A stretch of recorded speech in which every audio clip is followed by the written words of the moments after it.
Hello everyone and welcome to the stream. This is Otaku Showboat. Today is Tuesday, October 29th, 2019. If you're watching the VOD on YouTube, please don't forget to comment, like, subscribe, hit the notification bell, and if you are so inclined, head on over to twitch.tv/OtakuShowboat to leave a follow to be notified when I go live Sundays, Tuesdays, and Thursdays from 10 a.m. to approximately 1 p.m. US Eastern Time. You can follow me on Twitter at Otaku visit my website at otakushowboat.com, help support my continued existence on Patreon at patreon.com/otakushowboat, and take part in my growing community on Discord, access to which is in the information below this video. If you're watching live on Twitch, bleh, just do !Discord in the chat to get that link. You can also support Pyanodon's mods development at patreon.com/Pyanodon. Well then, today is a new day. I want to focus today on getting additional Circuit 2s. But first is the housekeeping / announcements / news type things. Kitty is in lap right now. Kitty is very intent on being in lap recently, so he's in lap now. Also, I have carved pumpkins. I have pictures of my carved pumpkins in Discord, on my Discord server, so you can see what I carved. One of them turned out fine, the other one... intricate? Okay. Not perfect to the pattern I was using. So one was a dragon face, snarling, many teeth dragon face, and then the other one was a ghost haunted house, a ghost house. So ghosties flying about with the old style house built. So that one didn't turn out as well as the other one did, primarily because the pattern had very, very fine detail in like the size of the ghost eyes and mouths, as well as in the like spaces between the windows. So a number of windows just became one big window, and a few ghosts were not included that were supposed to be like in the windows. But yeah, it turned out fine overall. I mean, the concept of having a ghost house. Oh, and then it had like these little squiggly bushes that were supposed to be at the base of the house. Yeah, they did not end up with as many squiggles as were on the pattern for that. So either way, I was just thinking, well, this is a haunted house. It's okay to have like crooked windows and have not straight lines. It's a haunted, freaky house. It's supposed to look haunted and freaky, so it's okay to have these not straight lines and having these bigger gaps on windows and all that. So it looks okay. It looks fine. I prefer the dragon one because it was, well, A, easier to carve that pattern, and B, I think it just looks a lot cooler. So you can head on over to my Discord server to have a look at that, as well as compare it to the much simpler pattern that I did last year, which was a wolf howling at the moon, at the crescent moon in the sky. So, with that, today and going into the future, I am going to be trying to consistently take a 3-minute break at 11:30. So at the halfway mark of my streams, I am planning on consistently taking that 3-minute break, and I actually have on my phone, an alarm set, a vibration alarm set to let me know, and I'm putting my phone right up underneath one of my legs so that I know when it goes off. And it will vibrate and buzz and do all that good stuff as soon as the halfway mark hits. We will go and we will take a break regardless of whether I feel like I need to take a break or not. And during that time, if I remember to do so, I will also run a 60-second ad break, just because that's a perfect time to do so, as well as from what I've been reading, as far as my current comprehension is, if you run ad breaks, there will be a period of time afterwards that people first showing up to a stream will not get an ad when they first show up on the stream if you have run an ad break within a certain amount of time from an actual break. So if you run an ad for 30 seconds, you get a certain amount of time where folks won't see ads when they first join the stream. If you run a 1 minute ad, you get more time. If you run 3 minutes of ads, you get more time, etc., etc., etc., etc. But we're gonna try doing 1 minute ads, 3 minute total break, so that I can get up and go to the bathroom and do all that crazy good stuff to make sure that I don't have to leave towards the end of the stream like I had to last time. So yeah, that will hopefully be consistent going forward. I want to make that consistent. Now, as for other things that I have been doing related to the channel, I have now recorded the thank you video for hitting the $25 per month Patreon goal. Doesn't matter if I only hit it the one time and then I never see it again for many, many, many more months. If someone decides, if the one person giving 25 before fees decides not to renew, doesn't matter. The thank you video still stands. Everything I say in the video still stands. It's a thank you not just to monetary supporters, but to everyone who watches my content. And we'll go from there. The next Patreon goal is 50, which will have monthly monthly thank you videos at $50 with a content roadmap included in those videos for the following month. So just a video I record at the beginning of every month, thanking the supporters in a video, naming anyone who takes the reward at $5 plus for that tier to be included in the names at the end of the video. I'll read off those names if there are any, and yeah, go over what the plans are for the coming month. That's the idea behind that, and that will be at the $50 goal, which we're at 26 now officially towards that. So we're getting there. The one after that is the $100 goal, which will be the introduction of the additional Let's Play slot that will begin with the Gladius Ursula playthrough. And yeah, looking forward to that eventually happening. And then after that $100 goal, every $100 from thereafter, so 200, 300, 400, we are adding additional stream days. So if you want me to stream more often, if you want me to stream on additional days again, please consider becoming a patron on Patreon and helping us get to those goals, get to and meet those goals. So, that being said, the one other thing I wanted to note before we actually get into the game today is that the actual craft time mod is now fixed. It is now fixed. The developer on the mod saw my post and did the fix, so now the mining productivity is not being applied to literally everything anymore. So that's good. That's all fixed. Let's load up the game and actually play. So today, as I had said, we'll be focusing on Circuit 2s and scaling up Circuit 2s, but we're going to do this, I think, in the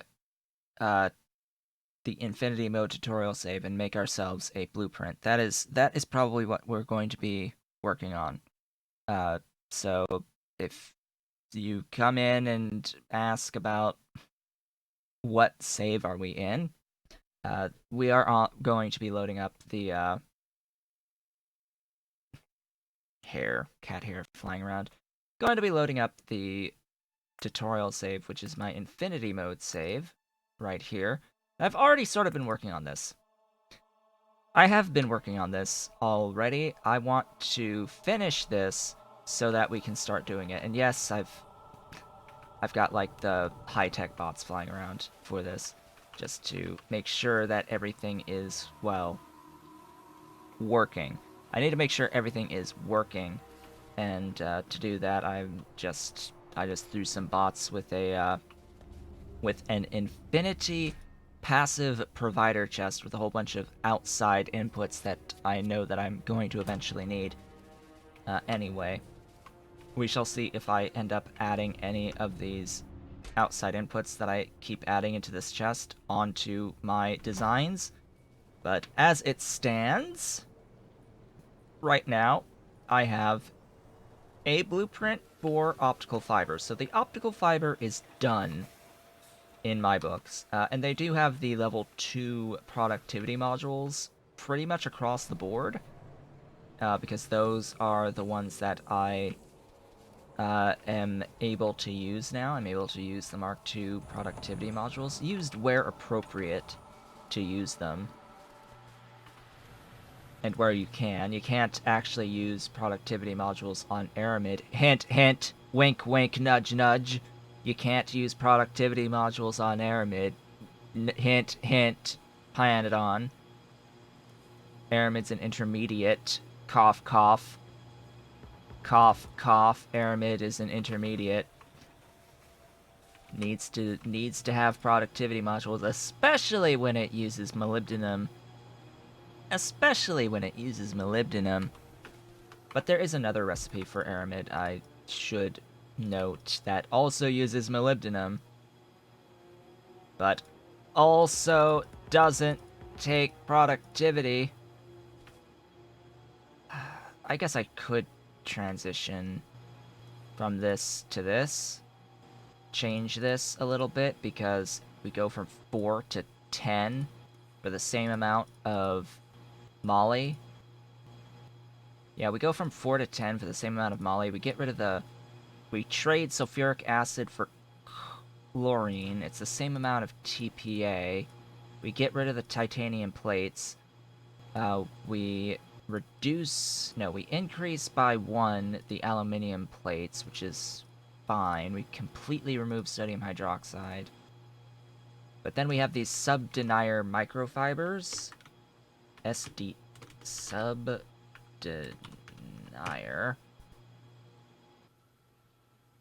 Maybe I can set this up. I have aerogel.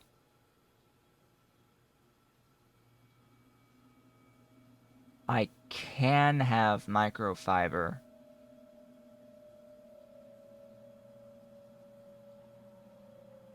And I would need acrolein.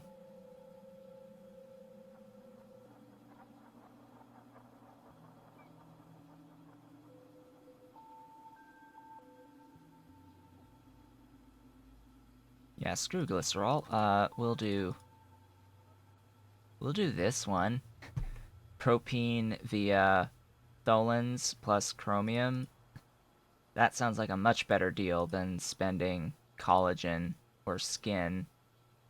Until I unlock this recipe on the stream save file, that is. I don't believe that I have this glycerol tholins yet. If I have glycerol from tholins,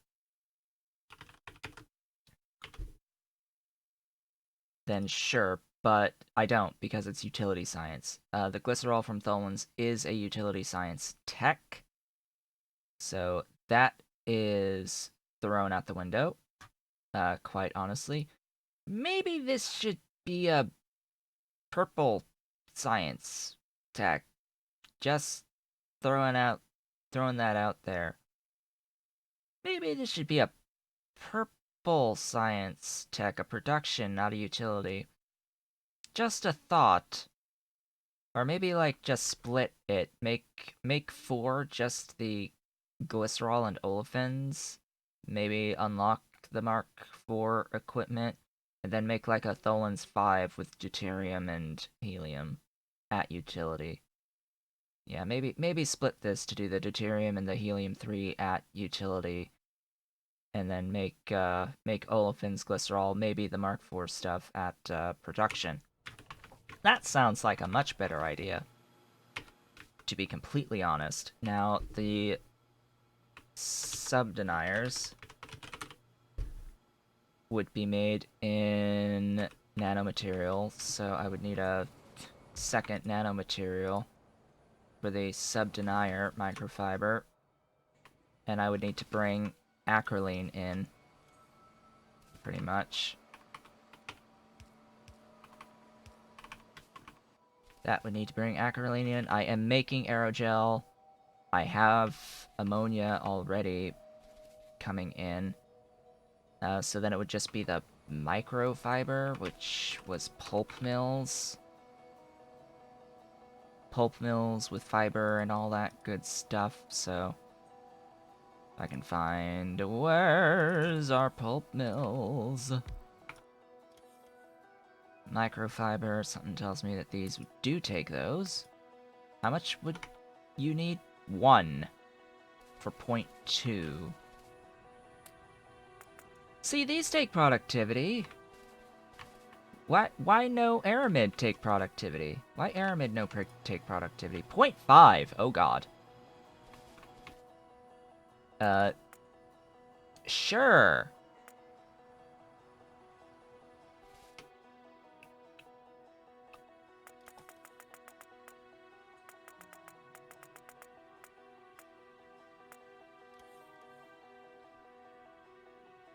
Yeah, maybe not. Maybe not. Maybe I'll design that on its own as a separate thing at a later point in time. That sounds like a much better idea, to do that on its own at a later point in time. For now, this is a pretty decent setup. Gives me aramid for the thingy here. Well, aramid is used in this step right here. Aramid would not be difficult to like set a requester for aramid to switch it out for the better process when I do the better process. But anyway, this is self-contained-ish. Needs silver, sulfur, glass, niobium complex, organic solvent, petroleum gas, sulfuric acid, ammonia, and chlorine, and tailings. So it needs like 1, 2, 3, 4, 5, 6, 7 fluid inputs into this system, as well as blood meal, chromium, copper, niobium iron, alloy, glass, sulfur, silver, molybdenum, aluminium, titanium, sodium hydroxide, filtration media, nichrome,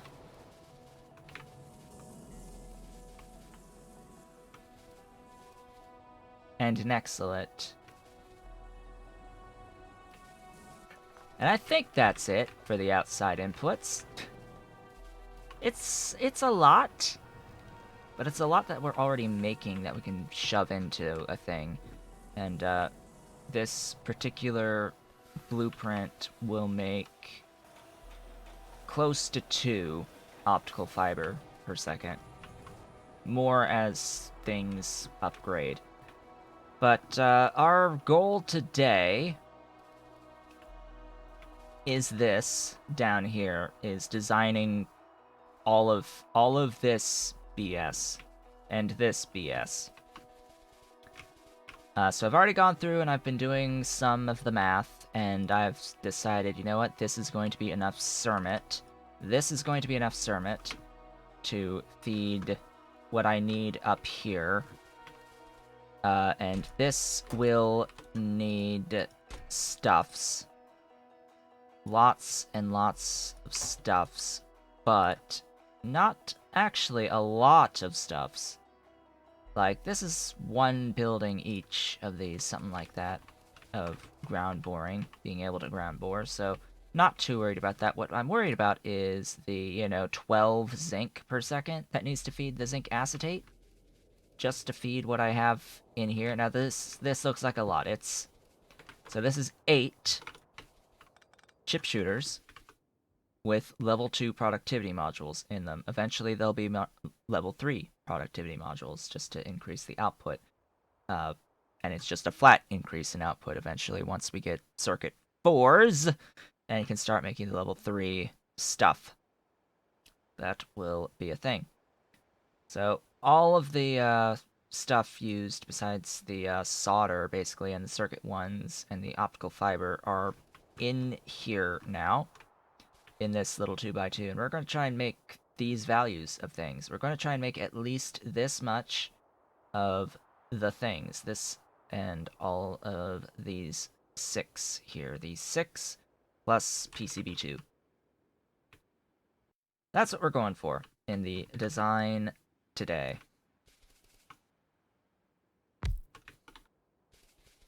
So,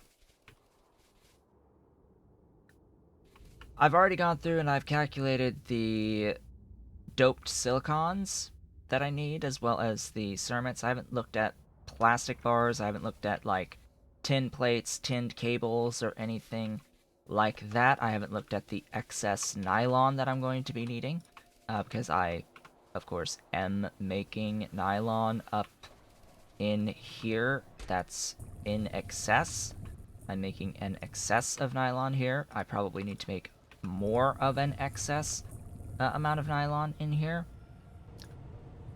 This happens to make less phenol than what you need to fully feed this, so this is phenol limited currently. But these inputs are such that I should feel comfortable having this made locally again down in here. Wherever I'm doing these guys, diodes, wherever I end up doing the diodes, because that's the only other thing. The diodes and the transistors that will need the nylon. Looks like I need an excess of 0.9-ish. About 0.9. Which, that's fine. I don't really care about that 0.9 so much. And setting all that up. Kitty, you are like... It's really hot with you on the lap. I've turned on my fan under my desk now because it's getting a little warm. It's getting a little warmish. Of course, I will need a... Oh, right. Yeah, so I need to get that on this side as well. Plenty of boric acid and diborane. Probably going to have diborane routed in and a electrolyzer converting that diborane into boric acid for us. This uses 56, and this uses 52, so yeah, that's more than enough. More than enough. That was a change, by the way, recently.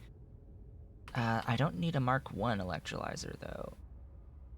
I can use a Mark 1, but I don't have to use a Mark 1 when I have access to, you know, Mark 2s. Yeah, do even more things.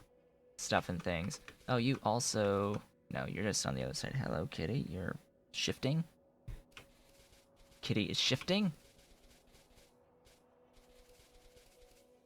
So, yeah, I was going through all this, and I calculated I need, like, plenty of zinc acetate just to feed what goes into this. I'll probably need a lot more tin than what I'm currently making. A lot more tin, and of course it needs glass, and I haven't thought about the ferrochromium alloy either, and setting that up. I'm thinking that I have the capacity for that. I'm thinking I have the melamine resin capacity for this. Fortunately, it's just the 0.8 heavy N dope silicon, which is way more than what the one building here can produce. I'm not too worried about that. I also have to bear in mind the rare earth oxide. It's going to have to scale that up when we load into the stream save after I do like the logistics setup here and add in the PCB to stuff. Because right now this is like the basic processing.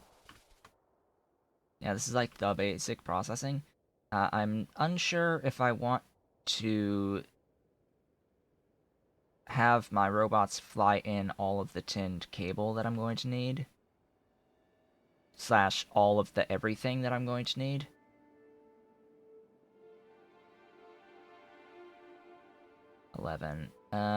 That's enough for at least a stack inserter. So I guess I'll start working with stuff here. Whoops, not the right spot.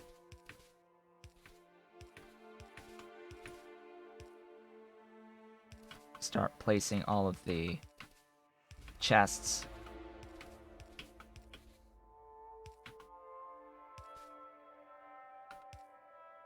And we'll have our bots do a lot of this work for us as we continue to design. That is not the correct... Like, that is not the correct inserter type. Those are purple, not blue.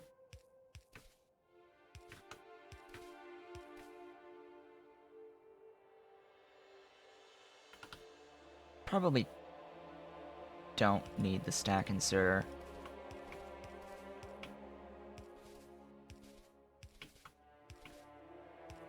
Of course, this is extremely heavy on the level 2 productivity modules.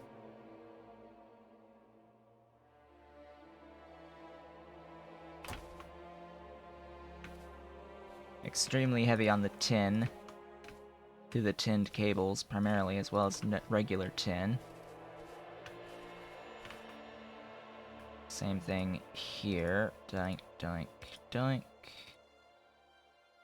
Doink, doink, doink. In, out, out, out. Scale up. Just to take into account flight times. That's all I'm doing here by increasing these request sizes. Just takes into account flight time.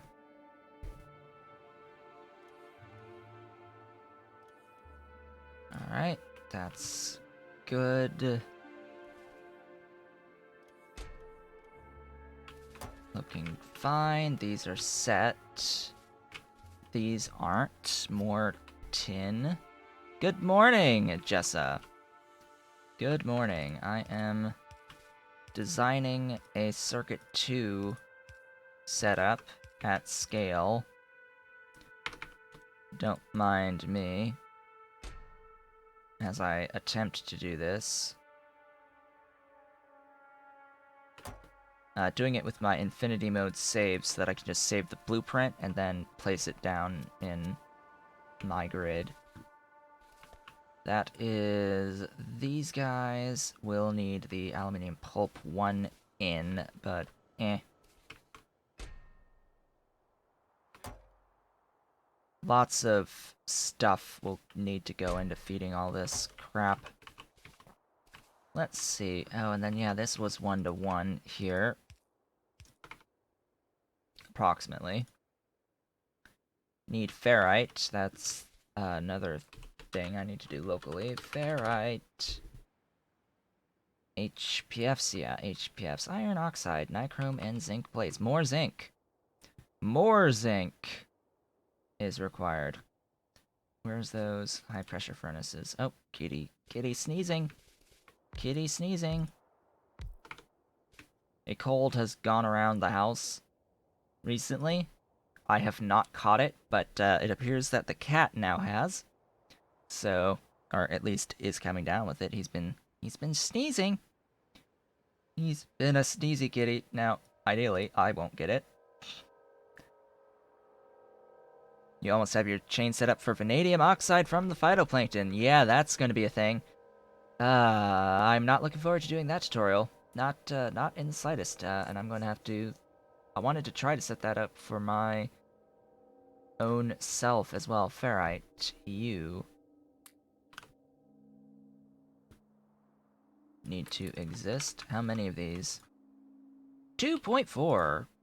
Really? I doubt I need exactly 1.49. How many do I actually need? 1.28. That's fine. I will take 2 of these. I will take 2 of these. Oh. Yeah, stack inserter. Definitely use stack inserters. Definitely stack inserters.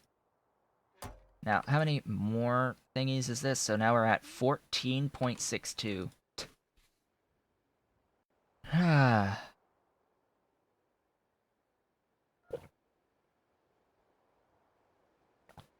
You need tailings dust, is what you're saying? Because tailings dust is really easy.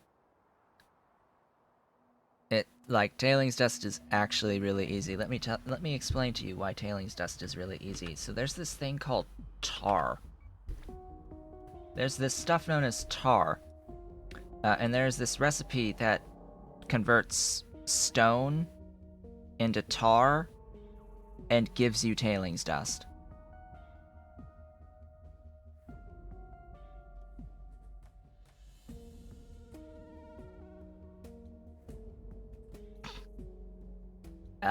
So yeah, tailings dust is like super easy. Super easy out of stone. If you want lots of stone, you can spend the iron. Just do iron into tailings dust basically through this method.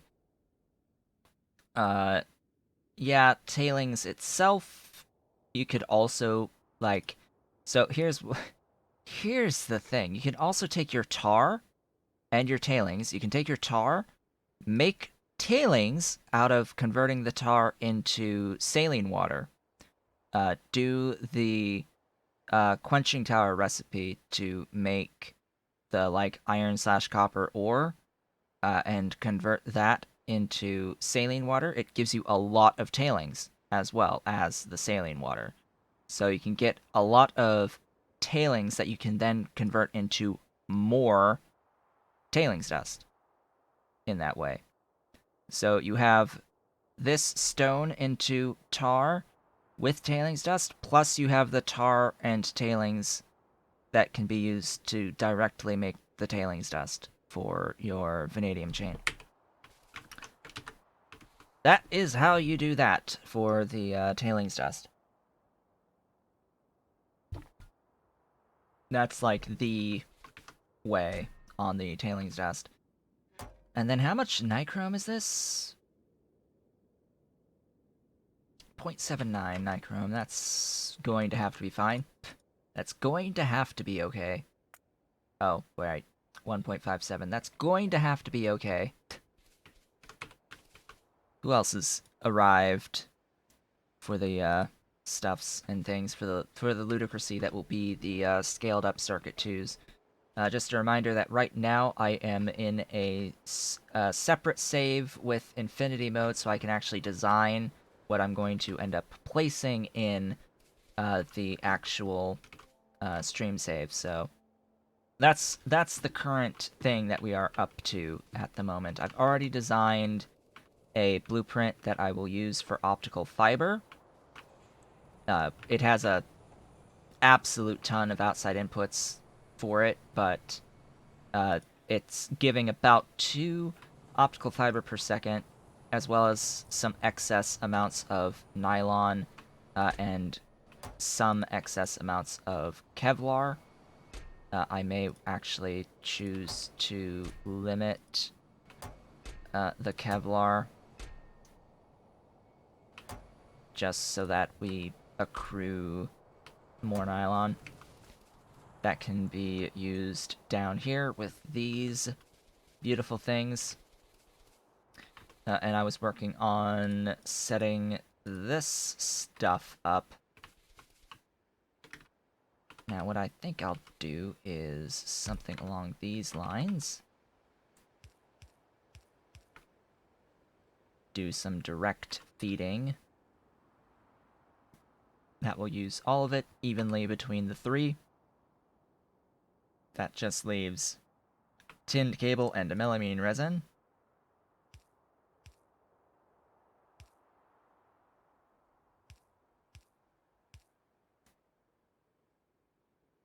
That is not exactly what I wanted. There we go. Alright. Get rid of you and you. Scale that. Not quite that high. There we go. Right click, left click, left click. So that will be those. Next is these. This is not going to be the final location of anything, by the way. So just ignore the flashy there. We are requesting copper wires, more ceramics. Alright, so that's this unit. Make sure I put this off to the side. That's these, that's these. Taken under consideration, that's these. That's a lot of zinc. That's a lot of zinc. It's a lot of zinc. I need more than 15 per second of zinc. I don't even want to think about the iron and chrome for the ferrochromium alloy either, or the acetic acid requirements. Oof. Oof. That is word of the day, oof.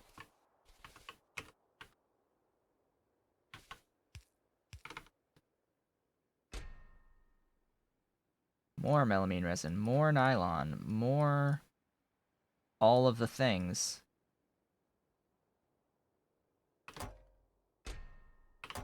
I was talking about how I wanted to do a localized nylon.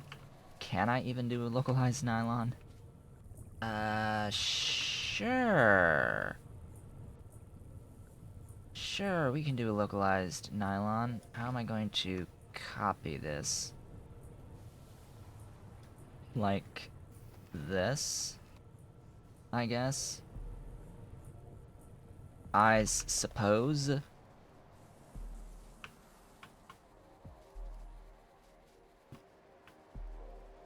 Better have enough space. I better have enough space for all of this.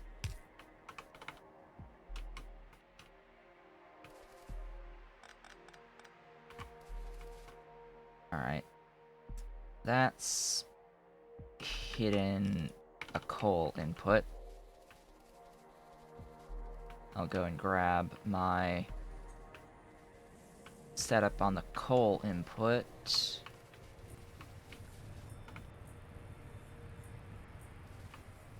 That was the bigger coal input, so that was all of this stuffs.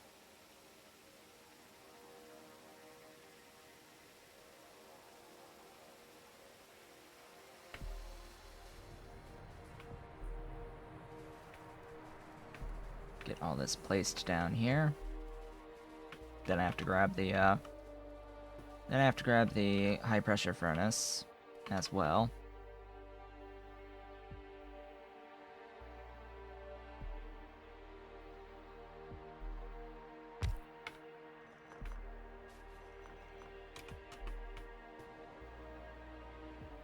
Grab this furnace.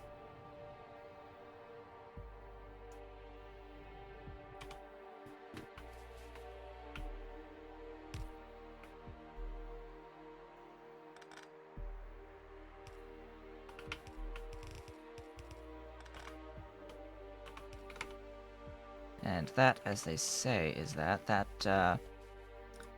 is this. Pretty fairly self-contained. I suppose one thing that I could do here is produce the steam through the output of the phenol.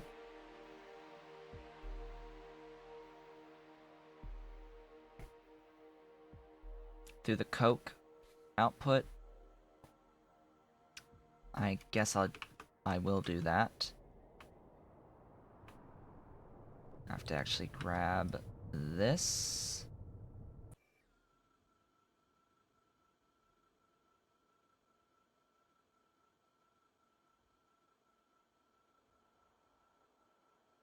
Figure out where I'm gonna even put the thing.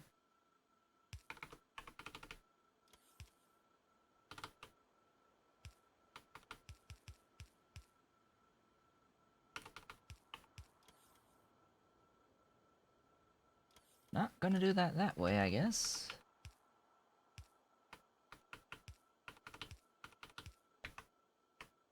Give me standard boilers. Standard boilers.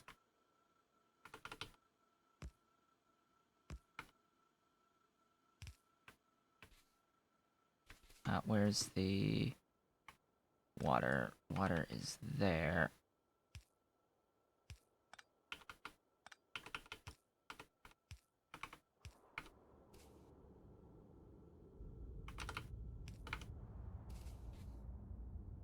That works, I guess. Yeah, that should work. That's the water. That's the coke for the steam.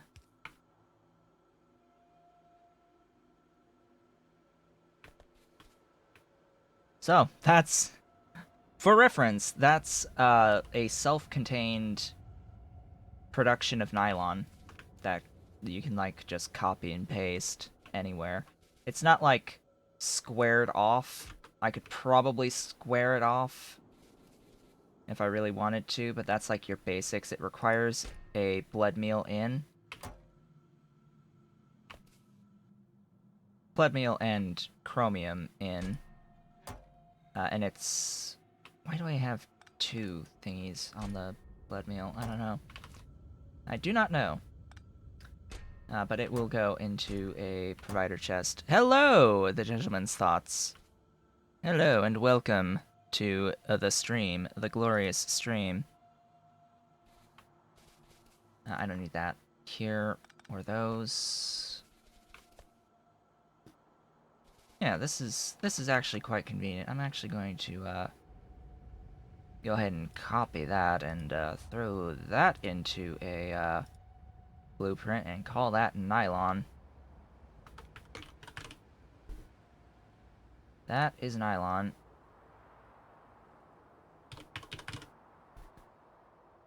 Glorious and beautiful. Glorious, beautiful nylon.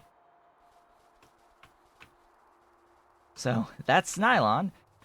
Oh, gosh, what's next? So, for the folks coming in, just to explain sort of what we're doing here, I am on a separate save file from the normal stream save file that has infinity mode on. This is my save file that I use to make my tutorials for like showing off the various ore processing chains and things like that. And what I'm doing is I'm designing a better slash on logistic network version of my Circuit 2 production. I need to scale my Circuit 2s, so this is all relating to Circuit 2s. And how am I today? I'm doing just fine. Need coffee. I'm doing fine. The cat, though, has been sneezing lately, and I know that there had been a cold going around the house, so I think Kitty might have caught the cold. I have not caught the cold, but I also have, like, a really good immune system. So, generally speaking, if I get sick, I get really sick. Like, the worst thing I've had was a flu that I had caught 2 Februaries ago. And that lasted an evening. It lasted an evening. I suffered one evening on that flu. And then the fever broke, and I was somewhat okay after that. But that one evening was not nice. Was not nice. At all. Anyhoozle. Let us continue our work here. I need lots and lots of things. Let's do this spacing. Sure, why not? Can I even do this? No. I can't. Not like that, anyway. So, making 14 go into 13. That's what I need to do, is I need to make 14 enter 13. Because that's just how it goes. That is just how it goes. And yes, you need to do this. For every. If you wondered how to make an even number go into a +1, or if you've ever wondered how to shove a different number like this when the difference is 1,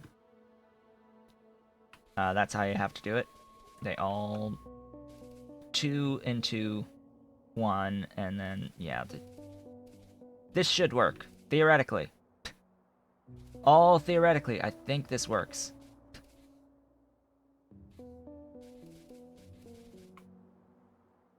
This probably doesn't work. Kitty getting up now? He's standing. He's standing. Want to say hi?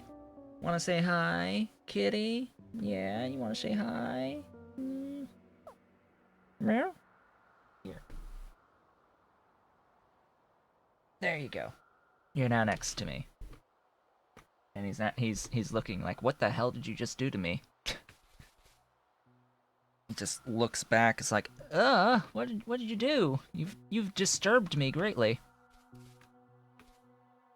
Yeah, my concern is that this one, the full output of this is going into here, so this gets overloaded on the ends, so this is not correct.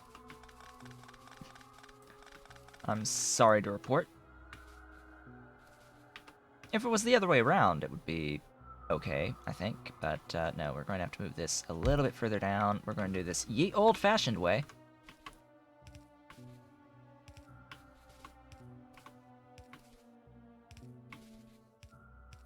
This one will be done the old-fashioned way, and it will be fed by belts.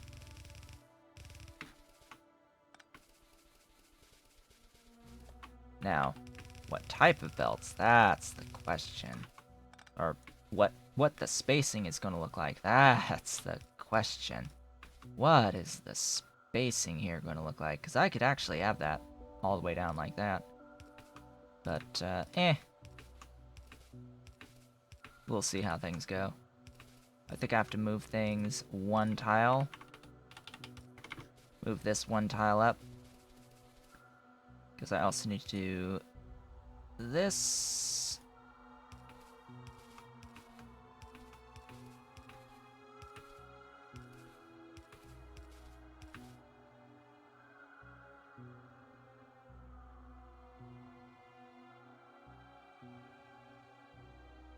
I will also need an output, and I don't really want to do the output here. Which reminds me, did I have an output up here? No, I don't have the output up here either. Oops. Oops.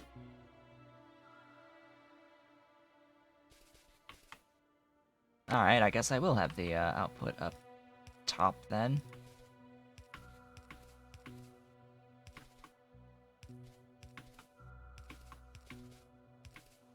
But just thinking of the number of tiles. I think it would still be more compact if I did something like this and had used this space, left the spacing as is, and then had the output there.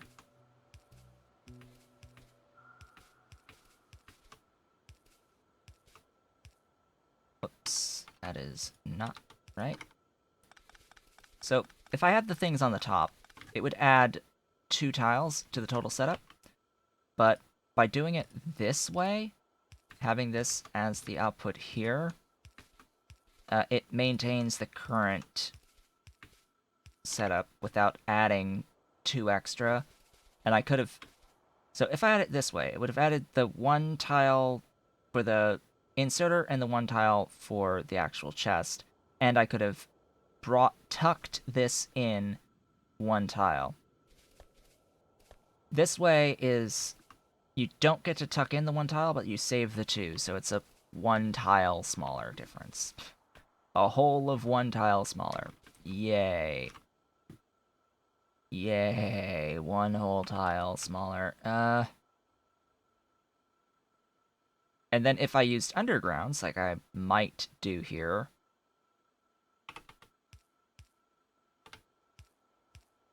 Like I'm totally doing here. Don't mind me.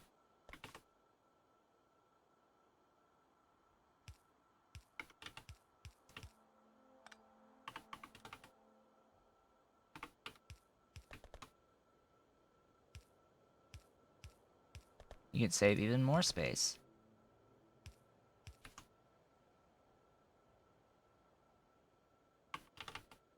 And this one doesn't matter as much. This one, because it's on the end. I guess I'll be feeding from that way, from the left, though.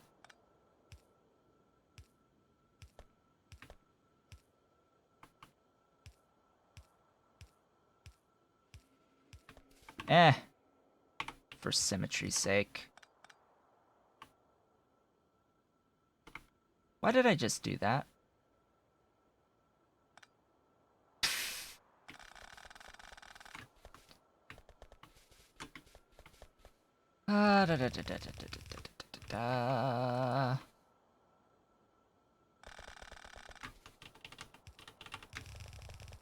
That was wrong. For reference, that was wrong. Very, very wrong. Very, very wrong. Ah, boy. Alright. You... There. There. There. There. There. Die. Die. Die. Die. Die. Because we're going to put these... here.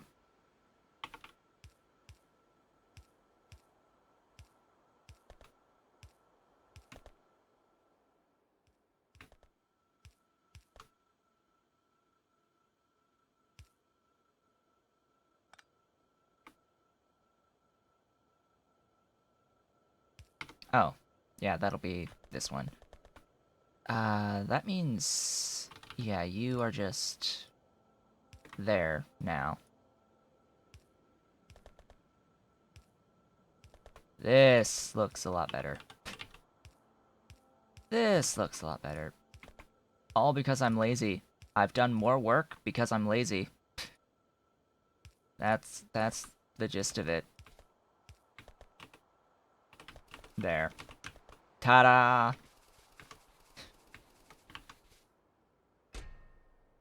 Needs tinned cables, needs ceramic and tin plates. Am I, like, just about ready, actually?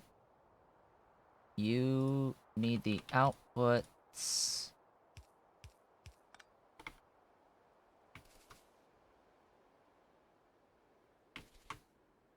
Yeah, if the work contributes to being even lazier later, then it's all well worth it. Absolutely. Alright, so that is these 6. That's that last thing. Let's look at the PCBs. Oh, right, I need the nylon parts as well. Those are in standard assembling machines? If I'm not completely mistaken. Wherefore art thou? Right there. Not you. You. Yeah, I think this will provide more than enough. Especially with that, yeah. That'll be fine. Doink. And...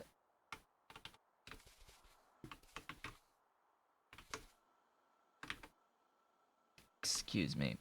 One moment, please. That. That's a one-tile difference versus a two-tile expansion. So by doing it this way, I just shift this one tile instead of having the two tiles extended out. So, yep, that is going to be that. That's the nylon parts. Get the inputs, outputs, pipe.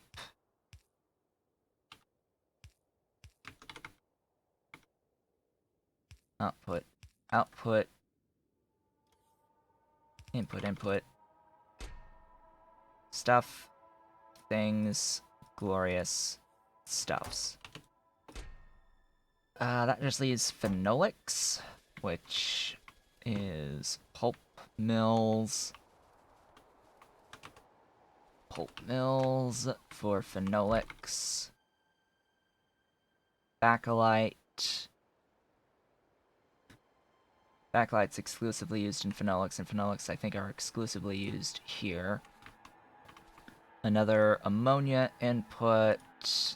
What makes the bakelite? It's the high pressure furnace? Yep. Oh, more phenol. Wonderful. More phenol.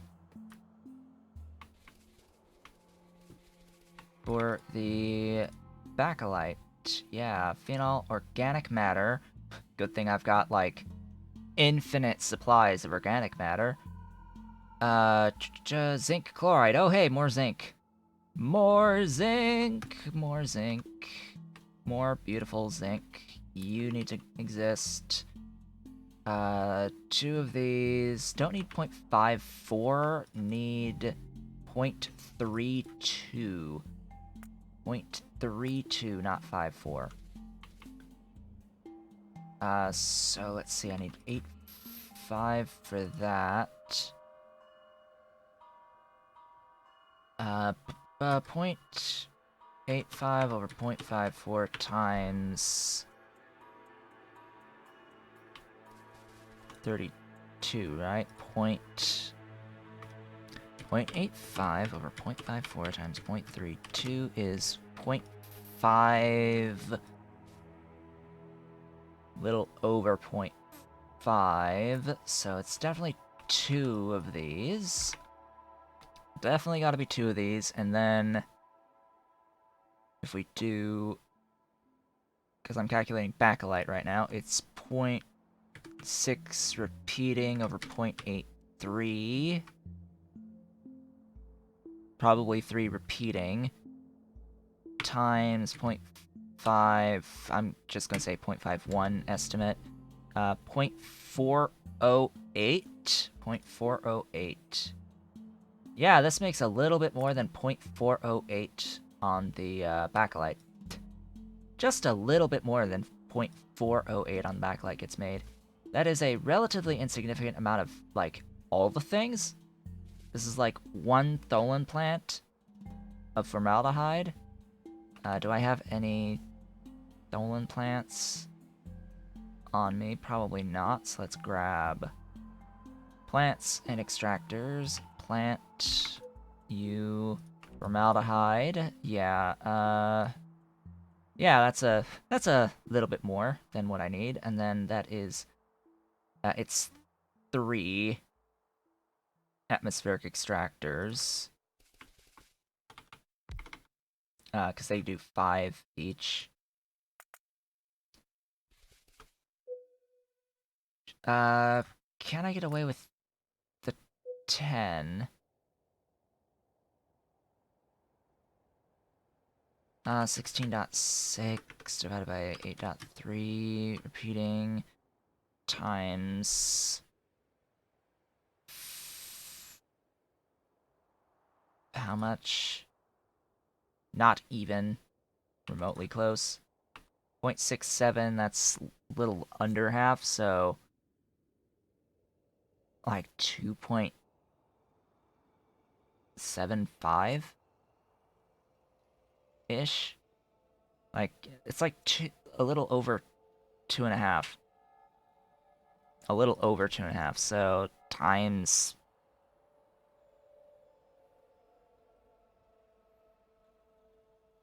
3. Let's just say times 3. 6. 6 per second is what I would need ish. In or 6 this. Is that the calculation I just did? What the heck calculation did I just do? I did 16.67 by 8.3 times the 3-ish that I need, which is 6 tholins, which is, yeah, 2. 2 atmospheric extractors, or 1 with speed. Or 1 with speed. But the thing about this is that it uses lots of energy, and you don't want to use lots of energy. If you have the space, you want to do efficiency in these, if at all possible. So, by the way, so 2 of those, 1 of those for 1 of these needs phenol. How much phenol does 1 of these produce by itself? 0.84. How much do I actually need here? 3.94 over 1.47 times. Well, we can times by the 0.67, but we know that we need less than 0.83. So that's even less than that.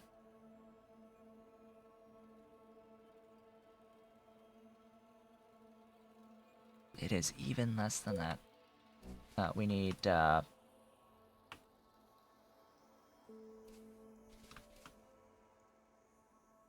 a lot less. It's 0.32. What did I do with multiplication by 32? I'm just looking at my calculator. Where was that again?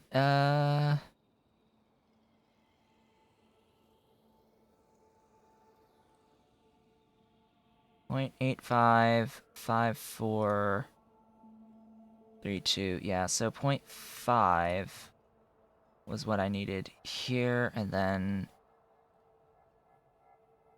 the next was 408. So yeah, 408 of this. 408, 0.408, so times 0.408. So I need 1.09, or 1.1 phenol per second. 1.1. So that's a little bit more than just the one of these. That's just a little bit more than just the one of those, unfortunately. Now, fortunately, I've sort of got a setup for phenol and organic matter, for that matter. So I don't have to worry so much about the organic matter input. It's that zinc chloride that will be the issue here, and that'll be the one thing that I bring in from outside. So that'll be my logistics request chest, is pretty much just going to be the zinc chloride on the bakelite. On the thingies here, we'll do...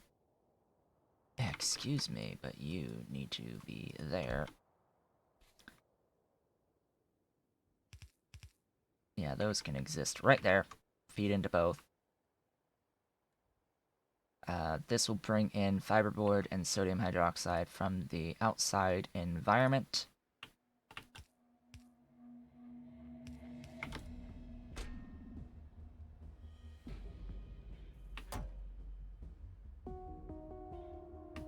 And then output into chests. Glorious chests. Okay, that will eventually be that. I will see about arranging things in such a way to make things a little bit easier on myself. I'm going to copy this, paste it down here to make things a little bit easier on myself.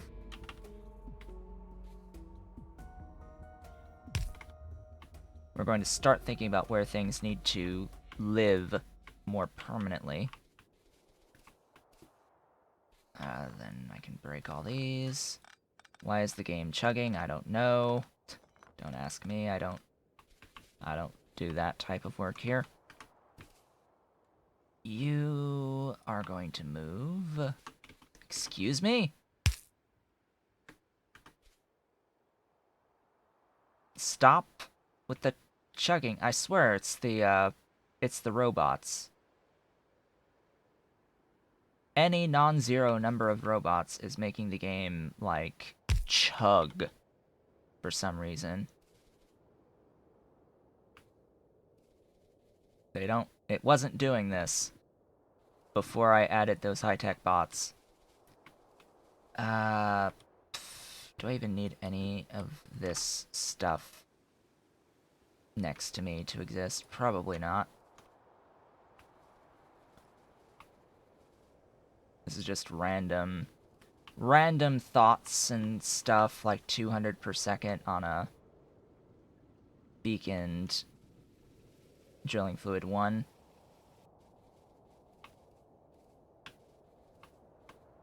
Gosh, just moving around and it's chugging like that? Why? I have like 475 Logibots. It's greater than 0, therefore game will chug, apparently.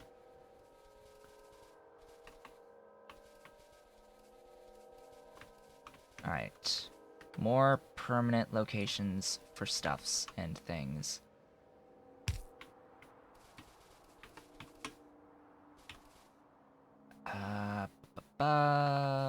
This.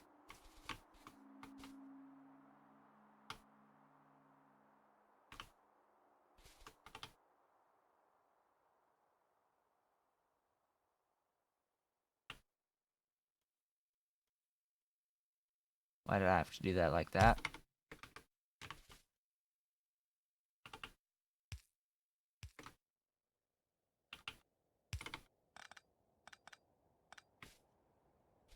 That would be how that needs to be done.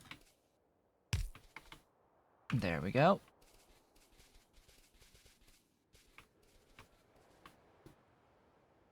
Grab all that. That will be... Well, that will ideally live there, but let's see. This has a boric acid in? Nah, it's gonna get a, its own new line right there. This stuff can go ahead and exist right there. Tucks in quite nicely. Then all of these, which I'm realizing I need to actually finish this as well, can exist right there. The problem being, I just need to put another thingy in there. Alright. Because these need their requester chests as well. Coke, glass, tin.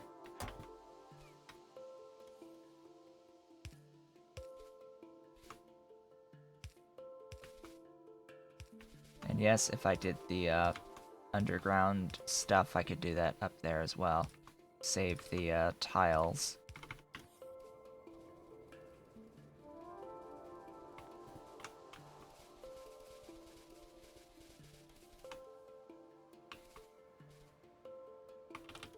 Then I guess what I should do is connect the boric acid lines. Are we good? I think we're good on that front. So that's those. That leaves this that can be brought up a bit. Let's not forget to do all of the boxes on these guys.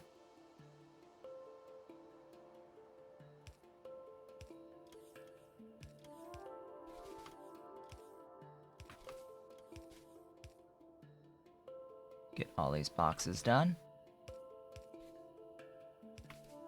This is what takes the most time, generally.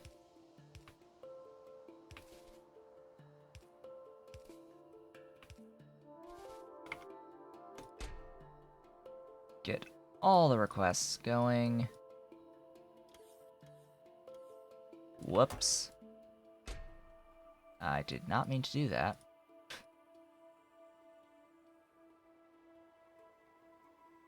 I ended up right-clicking instead of left-clicking.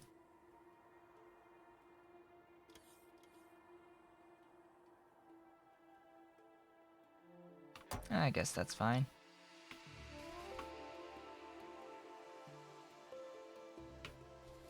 Okay, that now gives me a lot more space to work with going forward.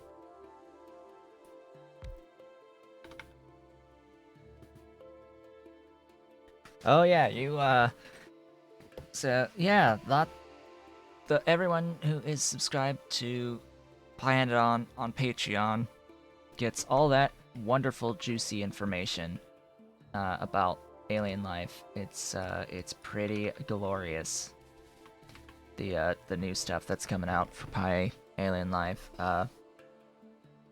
Apparently, quote unquote, by the end of the year. We shall see about that.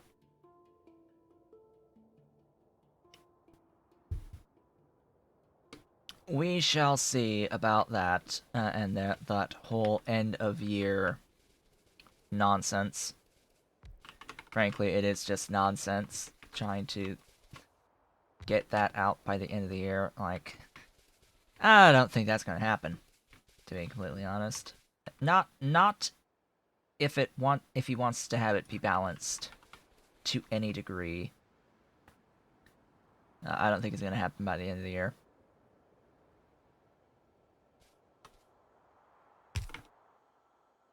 I think this is where this will live permanently. Okay, that means I need to get this times 2. I need some more of this. I need all more of this. More of this minus the nylon. More of this minus nylon, basically. So, blah.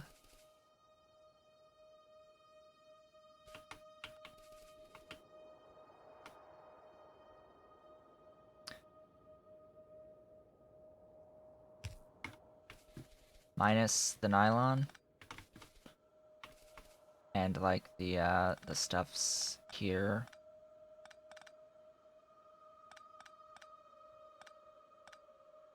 For the nylon.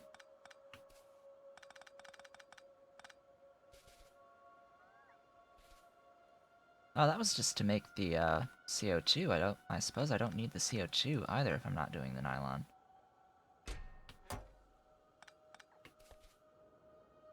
Well, that's cool.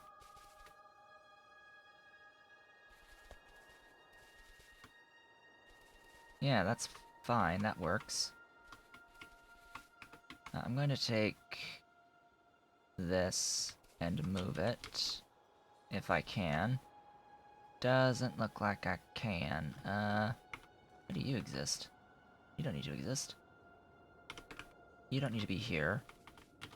Get out of the way for me. In fact, all this stuff can go out of the way up there.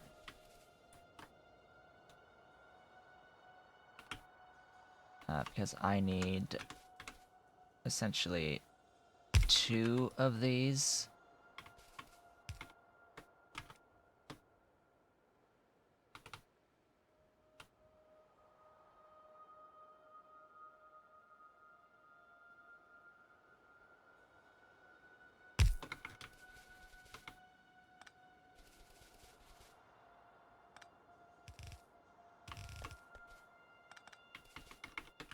to feed into what will be 2...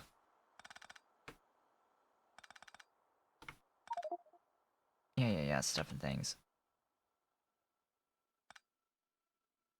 2 of these.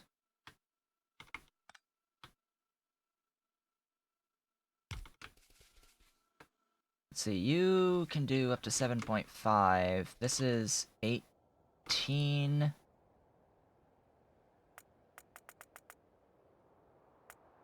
Yeah, that's a little bit more than what one can handle. Unless I add speed. That works. That will work.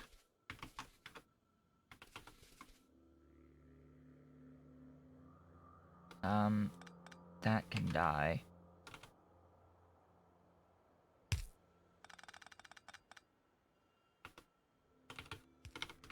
There we go.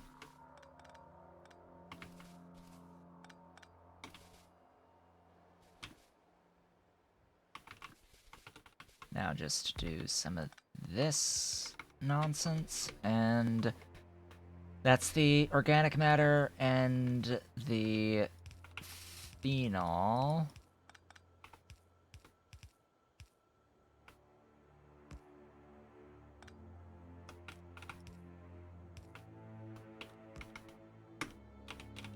Whoop. There we go. Actually, better if it's similar to that. That's phenol. Probably want it direct feeding, so now I have to consider this gets fed in this.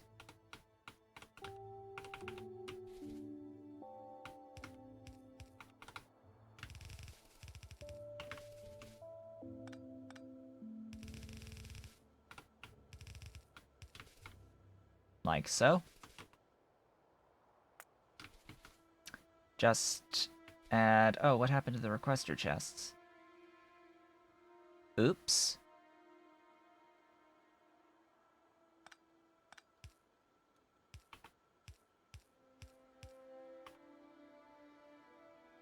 I somehow lost my requester chests on these. That's more zinc chloride, by the way, in the form of filtration media that gets spent in all of this. I don't want to think about how much zinc is going to be needed in total. It's like... It's greater than 15 per second on the zinc that just this is going to be consuming.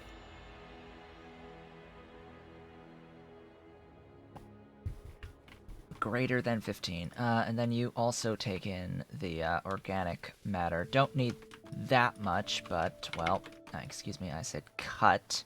Thanks. Like, excusey, I said to cut the thing. Thanks. Just bring in zinc chloride. Yeah, that's that. Welcome, Bakelite, to the party. Needs an output for the Bakelite. And then, like, you know, power for stuff. Yeah, that'd be great.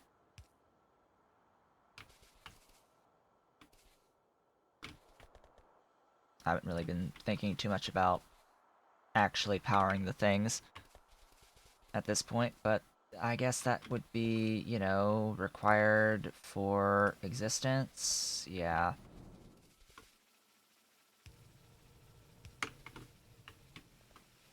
There it goes. It's moving. They're moving. Try to build so you can scale it afterwards. Saw that for some buildings in Pi, entry exit doesn't allow you to... Yeah. Do you know a workaround for this? No. You would have to make buildings with different fluid box locations. There's probably a mod that can automatically do that. I know there is a mod that has alternate fluid box locations on stuff. I don't know if it applies it to all of the pie stuff, though.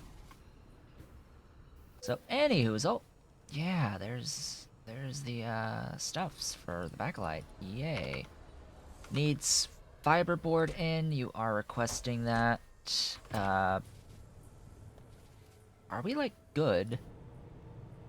Oh. No, we're not, clearly, because I put the wrong type of inserter there. That will give the steam on the nylon, and that's nylon! Excellent. Nylon and nylon parts. Cool. Isn't this lovely?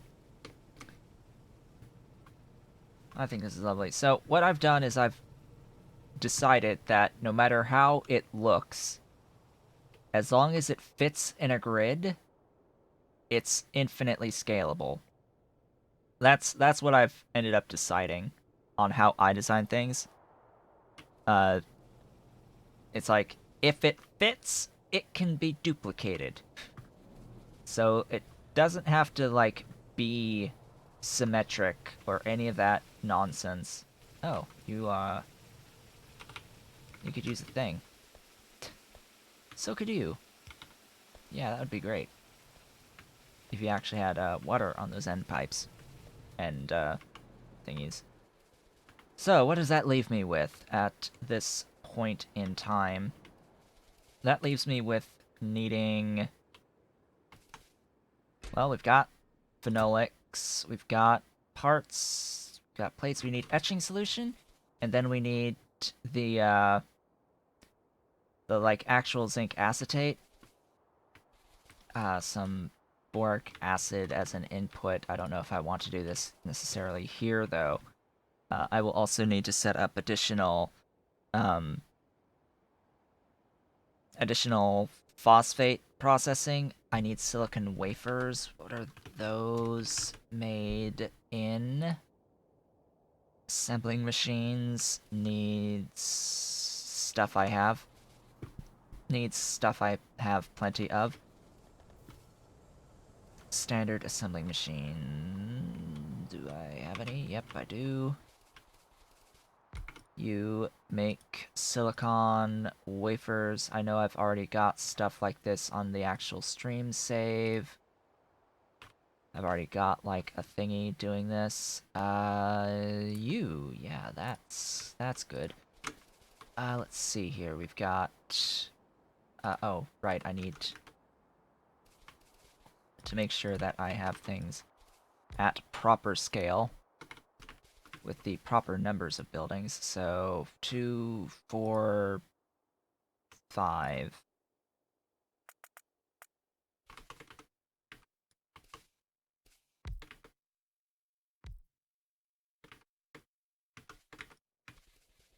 5 of these buildings.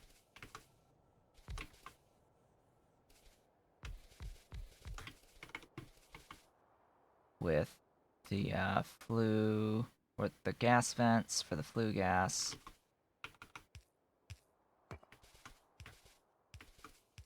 There was something I needed ash for. There was cermets that I need 10 per second of ash for. I could probably filter this to help with the ash. The ash requirements on the cermets. Let's not forget that cermet needs to, you know, exist! Needs to exist.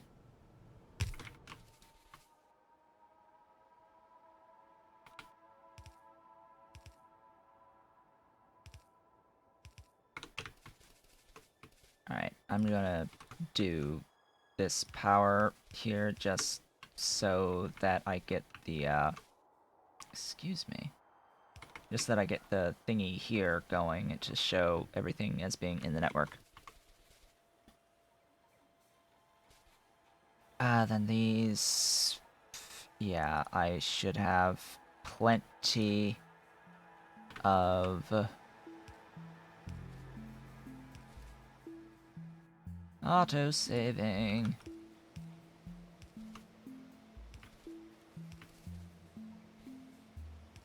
Plenty of the things to make the wafers that I need.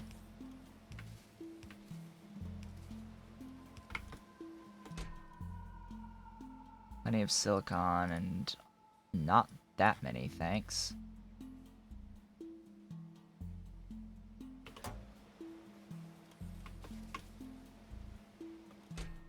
Alright. That will be the wafers taken care of in my setup here for all of these. Etching solution will need lard, phosphoric acid, sulfuric acid, and hydrogen peroxide. I'm uncertain if I want to do the hydrogen peroxide locally. That's the anthraquinone. That is the slight problem, just because it's the liquid nitrogen. Again, do I have spare liquid nitrogen from this? I don't think I have much. If it's operating at full. It's operating at full. Wow, it filled. Okay. I mean, I guess I could siphon here. I could make anthraquinone here.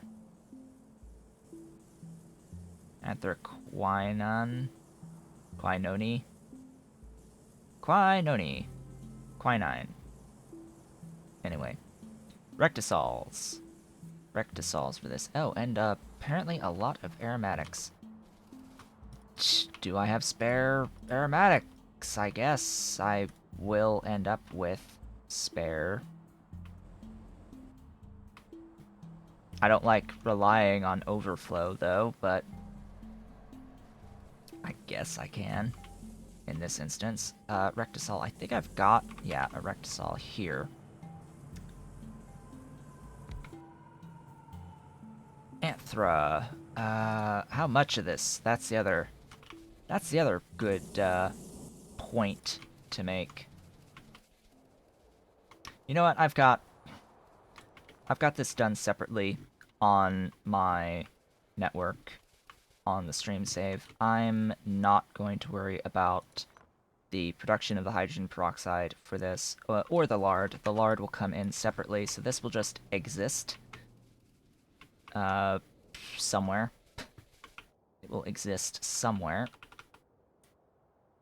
And it will have 3 pipes.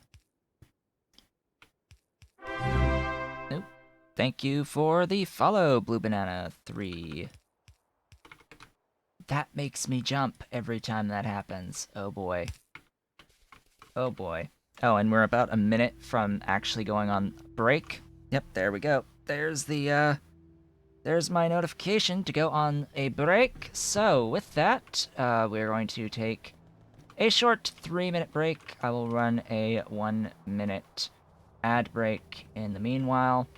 Get up, stretch the legs, do all the beautiful things, and when we return, I will hopefully be able to finish this off, get it blueprinted, and then we head into the actual stream save and start trying to, you know, build all of this and shove all of the outside inputs into this. And yeah, that's going to be interesting because we've still got work to do. We've still got to like add phosphate processing, more phosphate processing, more mining of molybdenum and nickel and all that good stuff. So I will be back shortly. And I have returned. Gentlemen's thoughts saying that they love the Factorio music during the break. Yes, I play a track from Factorio at the beginning of every stream, as well as during any breaks that we have. I will play. Well, I play a song from whatever game I'm playing at the time. So when it's Factorio, I play Factorio tracks. I play something short at the beginning of the stream, and then one of the like 3+ minute tracks during any ad breaks or any regular breaks that I need to take during the day, during the stream, and then Morrowind, of course, I play a Morrowind track at the beginning. If I take any breaks, I'll play more of that. So, we are going to be finishing off the logistics work here on this, and then copy it, put it into a blueprint, and then paste it into our existing base. And we'll be pretty much done at that point. I do need this. These take diborane. That's why I wanted to have the processing of the boric acid done locally, so I can just shove diborane in here. Yeah, one thing we don't have is non-zero amounts of work to do. Absolutely. Absolutely, we've got lots and lots and lots of work to do. That's not a good position for you. That's a better position for you. I will take this as the position for you. And then do something along these lines. Yeah, we'll do something along these lines. I don't see any reason why we shouldn't or couldn't have any of this sticking out here like so.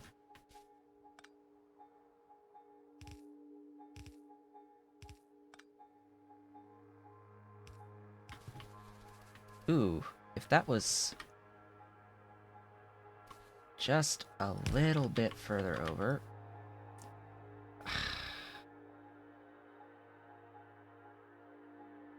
One tile, one tile. Of course, it's always going to be just one tile. Just one tile. There we go. Perfection. There we go. Perfection.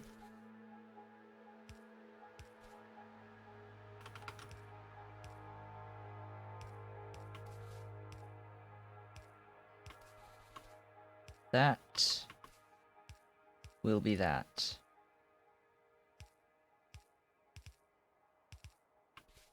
This, of course, takes phosphine. Anything else in here needing phosphine? I don't think so. I'm still undecided whether I want to keep this here or do this where I'm currently doing this in my base. I don't know. I'll probably just make this exist here in the blueprint and then like remove it if I don't need it. It will exist here for now, but probably not going to stay here forever.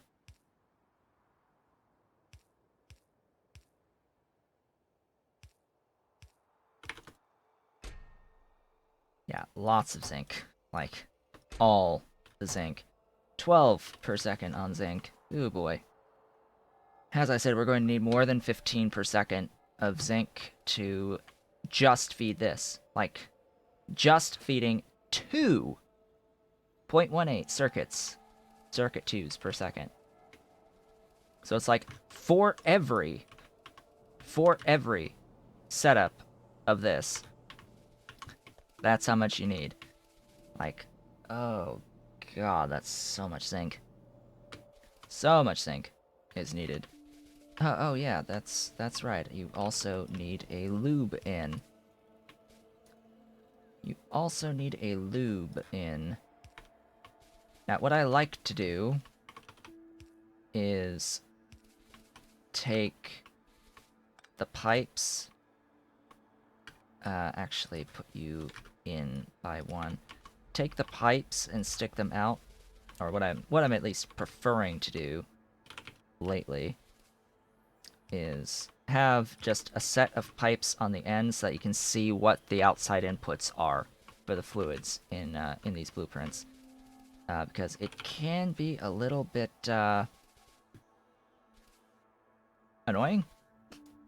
Shall we say annoying? Trying to determine what you need / don't need at times. And for this purpose, I will do this way. So I know hydrogen peroxide needs to come in. Wait, this is acetic, yeah. So that's going to be even more stupid stuff. Sulfuric. Do I want to do that locally?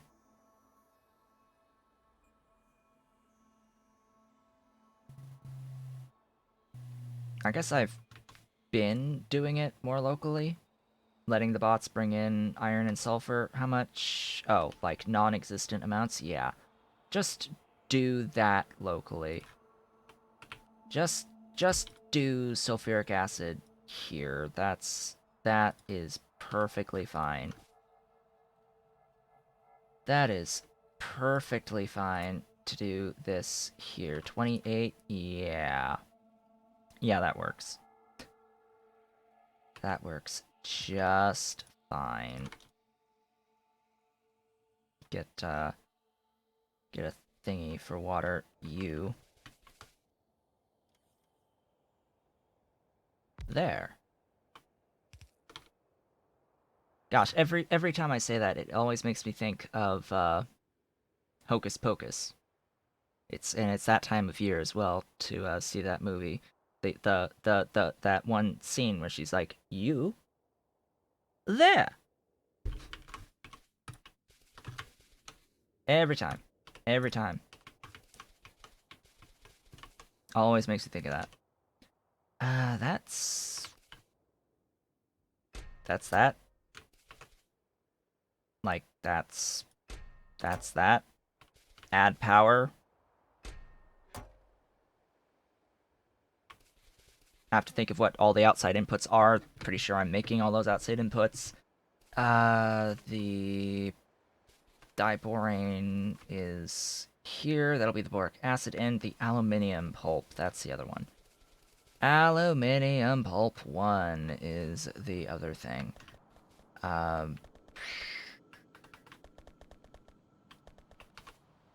Yeah, I'm gonna keep that like so. We'll do that. And there we go. That, as they say, I think is that. That's all of the outside fluids? Is that all the outside fluids? Pretty sure that's all the outside fluids. No, it's obviously not. Like, blatantly obvious. Not all the outside fluids, because we do not have the glorious and beautiful ammonia taken into account. Alright, so we have phosphoric acid, phosphine, hydrogen peroxide, diborane, lubricant, and ammonia. Minimum, maybe also acetic acid, as well as, well, we absolutely also need the aluminium pulp 1 in, and that will be those outside fluid inputs. Let's not even think about all of the outside physical inputs that the robots will need to fly around to get to us. And then let's also consider, hey, we've got even more when it comes to the thing here, the optical fiber. That one's going to need niobium complex, organic solvent, petroleum gas. The sulfuric acid might want to instead do that locally. We shall see. More ammonia, chlorine, tailings, lots and lots and lots and lots of stuff. Okay, power. Power is next.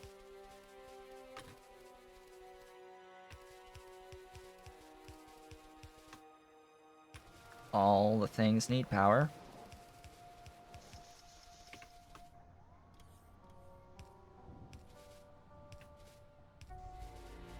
You need chests. Let's not forget about adding the chests to all of these. You also need chests for your inputs of lard. Lard, of course, is being done outside and being brought in. Yep, all the zinc acetate and wafers that you could ever desire. You also need outputs for your physical outputs. Yep, that there. Output, output, output, input, input, input. That there. Lots of rare earth oxide. I also have to scale up my production of the rare earth oxides. That's another thing that is on the agenda, as well as scaling the phosphates. So all of that is going to have to happen. All of it is going to have to happen. Just to feed the beast, as it were, of the circuit 2s.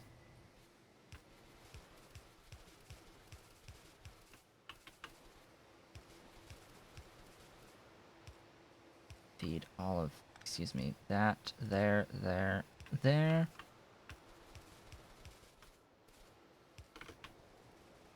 Alright, looking for flashies. Hunting down the flashies.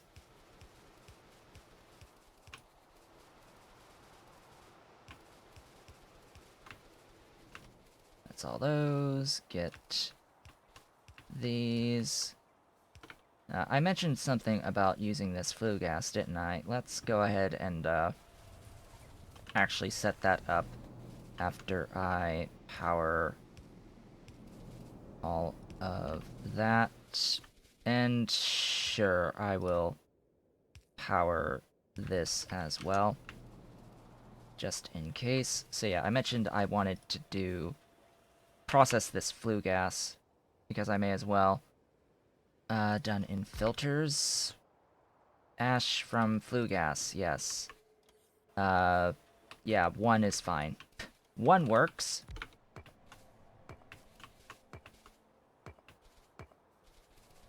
One of these things is perfectly okay. And because I'm lazy, I will extend double. I will use more pipe rather than move the power.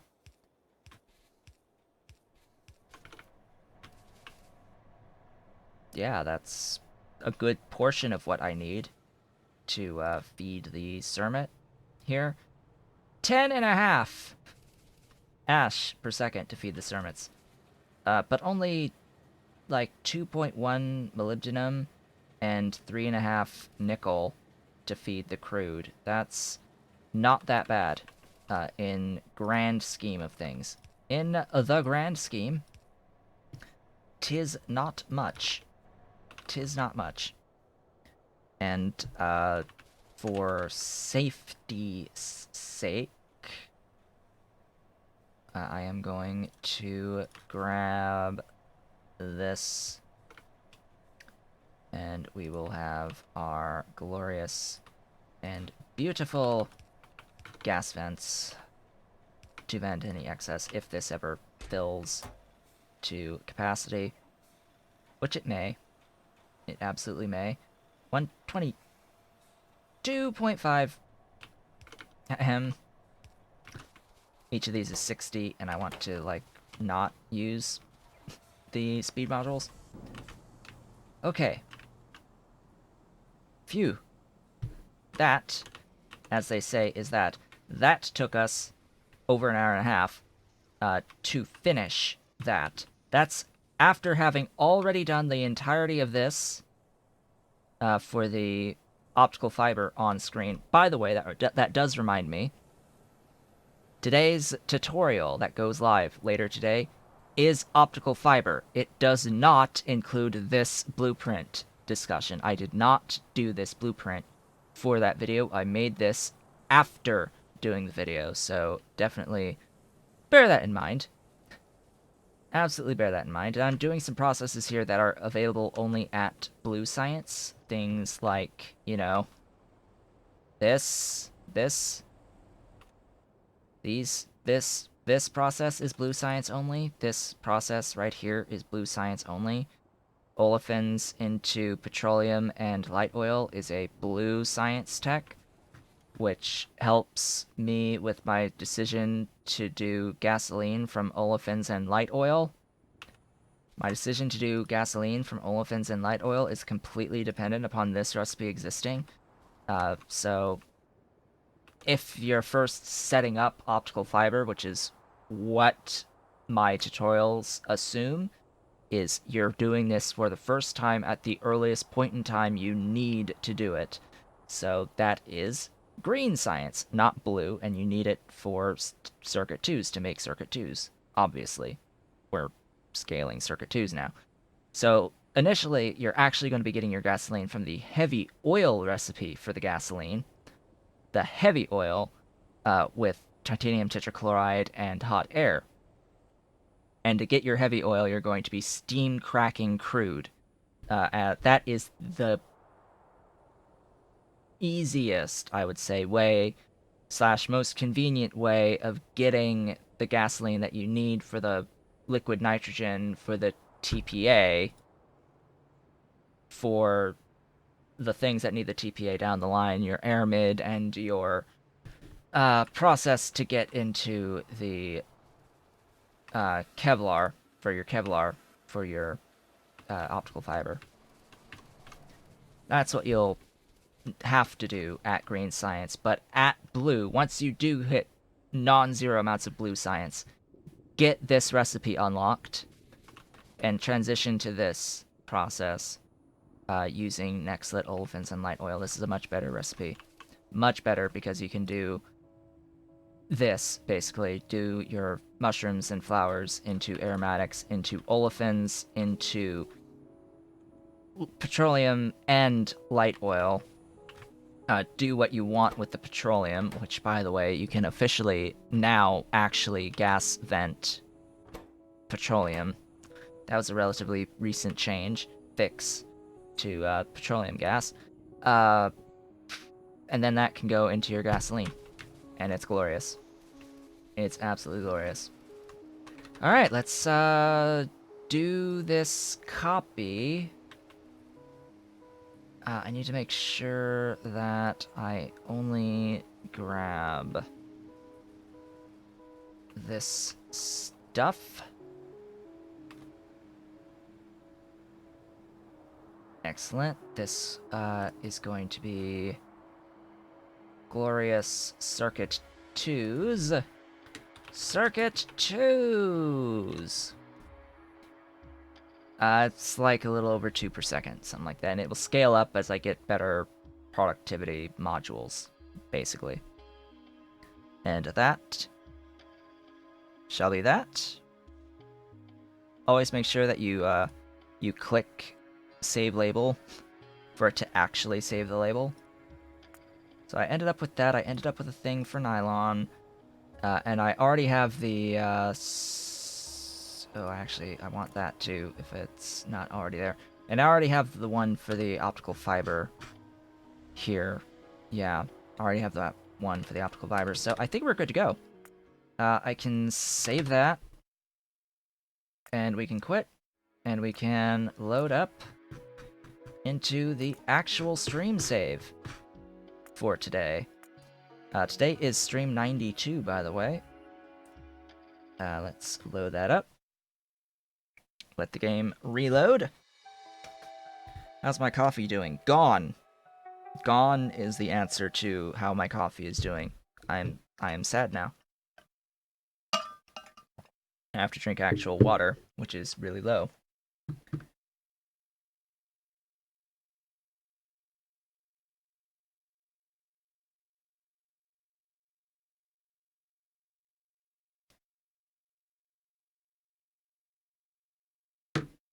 Alright. So, I wish I had my pumpkin seeds here, but then you'd have to, like, watch me eat pumpkin seeds the entire stream.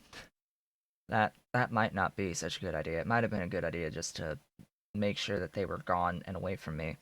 So I roasted pumpkin seeds. I carved 2 pumpkins 2 days ago. Something like that, on Sunday afternoon. That was my Sunday afternoon. Got like a blister on my middle finger because of it from holding the saw and contorting the saw in very interesting ways. Those pictures, by the way, for my pumpkins that I carved are on my Discord server right now. If you wanna see the pictures of that, they are there. But yeah, so I ended up with a whole bunch of pumpkin seeds, and I roasted them yesterday. Covered them with some salt substitute, pepper, and paprika, and roasted them for a while, so they taste real good. Real good. Shell and all. Eat them with the shell. Doesn't hurt. All the nutrition is actually in the shell on pumpkin seeds, so yeah, so I know it's 2/3 of the way through the stream today. What did we do last time? Last time I set up this. This was the goal. Was setting up proper helium. Proper helium was the goal. I had a blueprint here that I wanted to place, and so I placed it. I've also placed a blueprint for aerogel. Right up here, we have our aerogel being produced. So, huzzah, we now have aerogel. It exists. Non-zero amounts of aerogel. Eventually, non-zero amounts of carbon aerogel, but yeah, for now, aerogel. And I set up molybdenum ground boring. Somewhere. Here. Right here. Molybdenum ground boring. That's what we've done. I made a blueprint off-screen for the molybdenum ground boring. Some of this is devoted to the drilling fluid 3. Drilling fluid 3 is not all that different from drilling fluid 2, with the exception that it needs something different. It needs water. It doesn't need hydrochloric acid. That's the main difference. It does not need hydrochloric acid for this. Am I saying hydrochloric acid? It's HCl. You don't need HCl. Hydrogen chloride. That's the word I'm looking for. This doesn't need hydrogen chloride. It needs boric acid, though, which in my opinion is a lot easier than the HCl overall, like by comparison. So that's fine. It needs the ethylene glycol of the drilling fluid 2. And of course it needs chromium that drilling fluid 2 does not need. And it needs the guar gum. So really all I needed to set up here was the ethylene glycol, ultimately. Like, that's all I really needed to set up, with some boric acid production and just fly in the other stuff. Oh yeah, and salt. You need lots of salt. Lots of salt. Lots of salt to feed in to this stuff. Fortunately, you can now pump jack salt, or saline water, and at the cost of some drilling fluid 1, but honestly, I was looking at it, it's so worth the drilling fluid 1 and small parts. So yeah, that's great. That is fan-frickin-tastic. This whole process is being limited by my lack of filters. Why am I lacking filters? This is a great question that I wish I knew the answer to. Why am I lacking filters? Do I really need that much more activated carbon? Like, I'm pretty sure... I'm making lots of this. Lots of zinc chloride. Lots of zinc chloride is being made. Lots of zinc is being made, by the way. Like, in case you were wondering, I got zinc. Or at least I have the capability to have zinc. It appears I may be bottlenecked. However, on something. On what?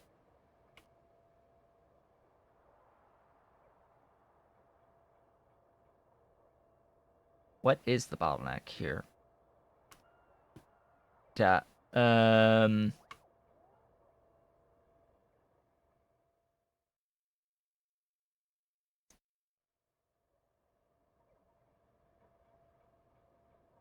No, really, what is a bottleneck? I see that I'm not getting pulp 3. Why am I not getting pulp 3? Because the pulp 3 isn't getting Aerofloat. Aha! Aha! I've found my issue. Aerofloat. What is your issue? So I absolutely need to make sure that I have the zinc flowing, otherwise none of this that I'm doing matters. Otherwise, literally none of it matters. So, Aerofloat, why you no move?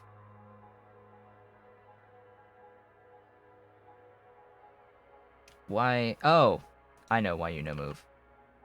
I know exactly why you no movie. Oh, apparently it's actually just, you know, not enough pyrite. I think I'm doing something that's consuming a lot of pyrite. I think I set up, you know, this. But this isn't moving anymore. But it's still going to consume pyrite for the solar panels. Let's set up additional pyrite. That sounds like a plan. Where's my current pyrite? Current pyrite is right down here. It's going full bore. It could use productivity modules, but I'm sort of severely lacking those at the moment. Let's just find spots and stick down some of this. Power it as well. So that's just doubled my output of the pyrite. That'll help a fair bit. This will help even more. Note the sulfur that we now need for that.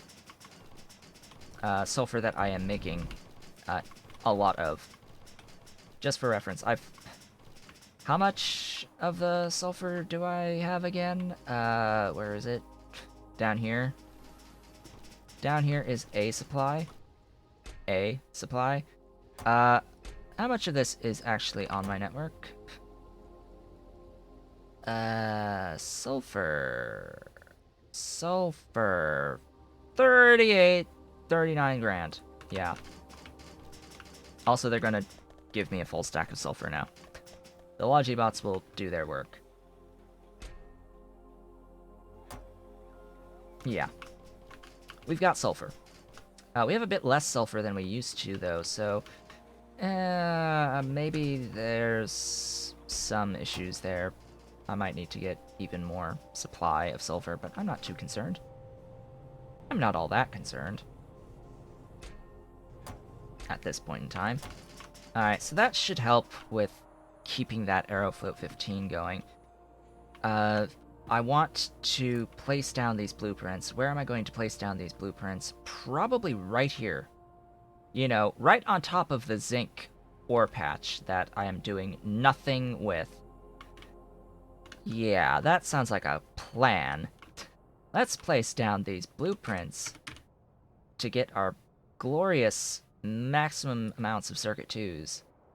right on top of a zinc that I'm going to need a lot of. Where is that? Why would you, like, be question mark? Why would you be question mark? Why you be question mark? Optical fiber, really? Why you be question mark? There's nothing...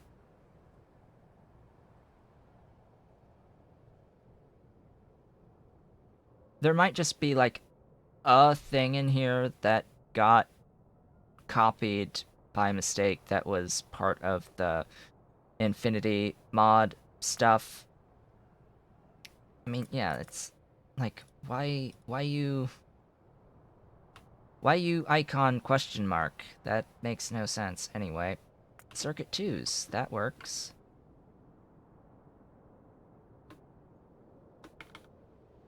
Let me grab the debris clear blueprint, and we can, like, clear all of that, or my destruction planner for the debris stuff. So, yeah, that's basically that. That's a pretty simple thing to do there.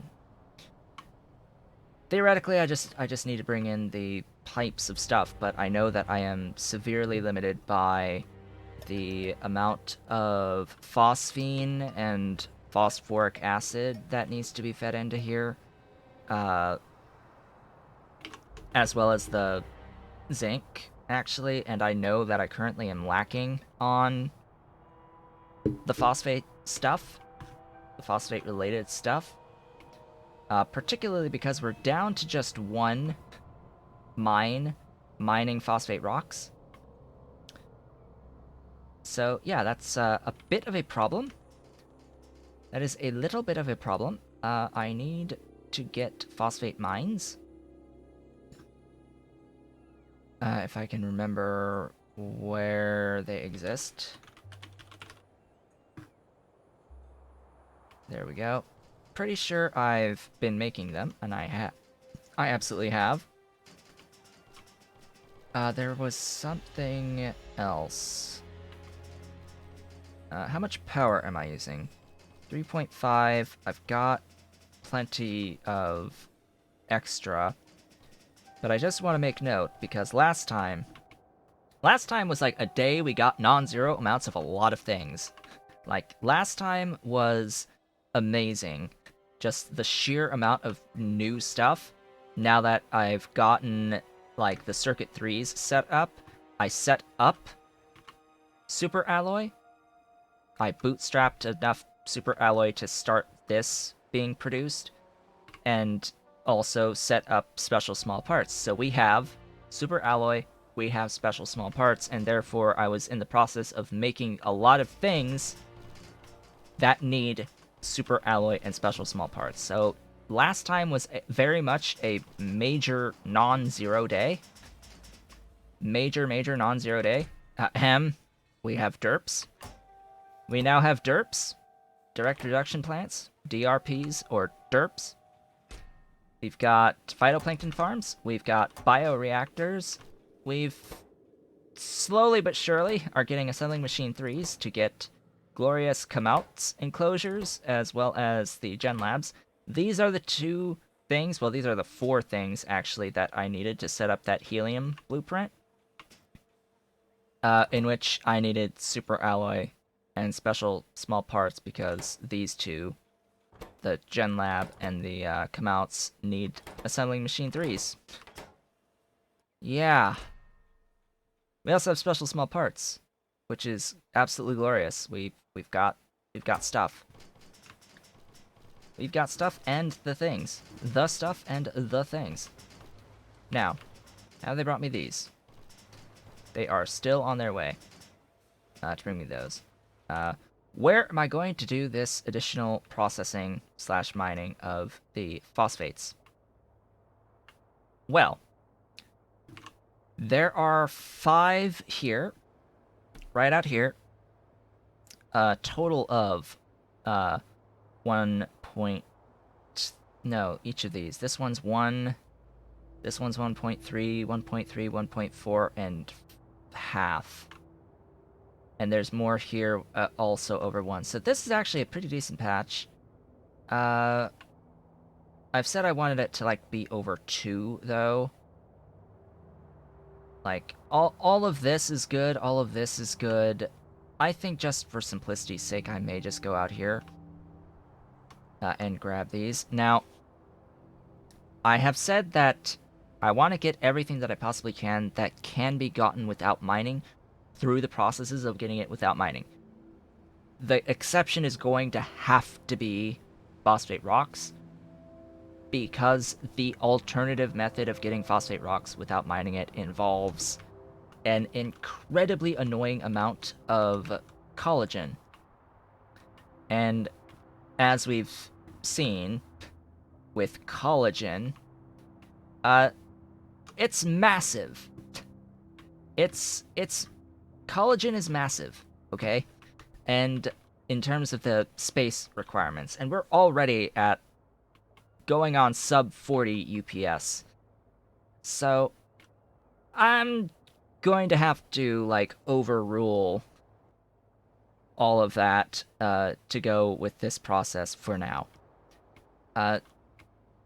Also, I may consider also doing kimberlite mining to show at least the actual processes of diamonds, and I want to build the actual vanadium process out, because vanadium, technically speaking, the actual vanadium chain isn't really dependent upon the, like, any non-renewable resource. So you could still do the actual chain without having to rely on non-renewable resources. How do you get the UPS and FPS on screen? Push F4 and hit the little show FPS option. Very first option when you push F4. This is a vanilla feature. Just hit F4, you bring up this debug settings menu. First option is show FPS. Click that for the FPS. Then go down here to this option, show debug info in tooltips. Go ahead and click that option as well to get all of the recipe ID information, stack sizes, and all of that good info on the tooltips. And then scroll all the way down near the bottom, and then do this show recipe icons on a map. That is a very important one. I would not suggest showing the logistics robots on the map, because that's actually pretty cool. Actually, I may want to have that. Hold up. That's actually pretty cool. Look at the robots. Look at them. You can actually see the paths that they're forging. Isn't that neat? You can actually see all the bots and where they are and what they're doing. All thousands of little robots on the map doing their thing, building all of this. Look at all the... Yeah, see where your belts are needed. Yeah. See where you need more belts. I'm not gonna worry. What are these guys doing? Oh, they're grabbing the sulfur from up there. Yeah. So you can see all the highways of the Logibots and what they're doing, and you can see where things are like a real mess in the middle, with a whole bunch doing a whole bunch of different stuff and things.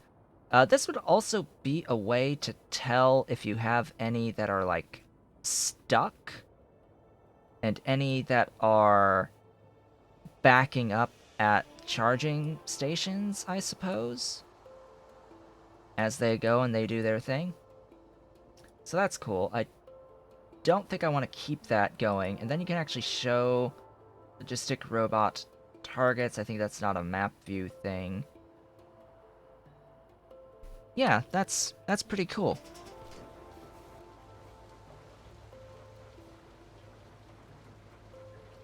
Yeah, it's a great little thing to show where slowdowns are happening. And then you hit F4 to get rid of that menu afterwards. Having that little FPS UPS thing is Fantastic. Of course, I'm not actually streaming in 60. I'm streaming in 30 FPS right now. Oh, hey, that's a thing. Right. Yeah, because they're totally going to make use of the existing supplies.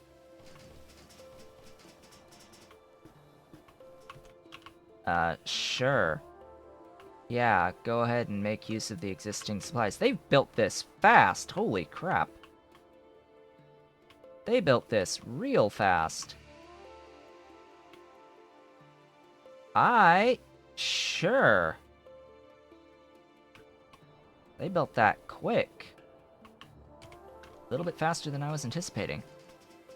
Anyway, have they brought me these yet? They have. Alright. Good.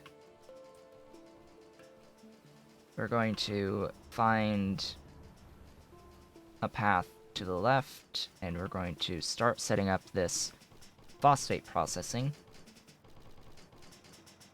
Mining and processing over here. I also need to expand my rare earth oxide production. Right now, with the rare earth oxides, we're only mining one rock. We are mining one rock. A very, very dense rock, but we're only mining one rock for 2.5 per second of ore. 2.5 per second of ore in. And yeah, while this is currently backed up on the rare earth oxides, it's not going to be forever.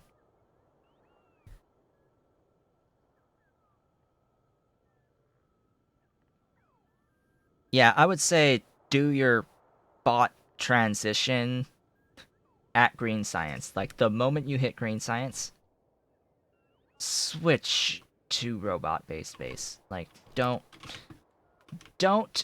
do this. Don't do this. Don't do this to yourself with all of these lanes of bus. Like, don't do this. And better yet, don't like have a turn in your bus. Like, look at this. Also, these are now empty, so these don't actually need to exist. These are tapped out. I don't actually need these anymore. Actually, that breaks things, maybe. I think that might break things. I think that might break some stuff.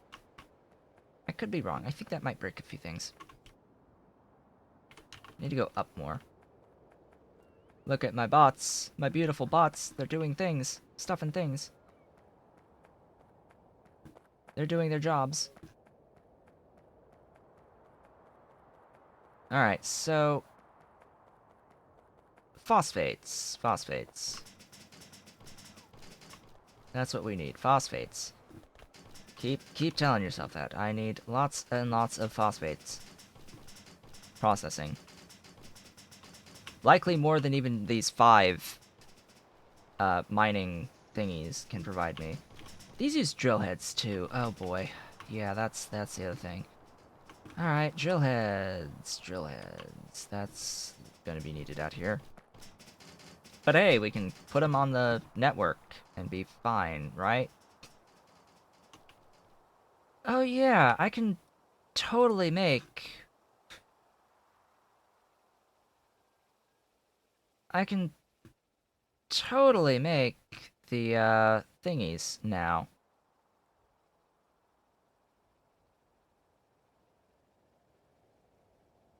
Where's the one for Nextlet?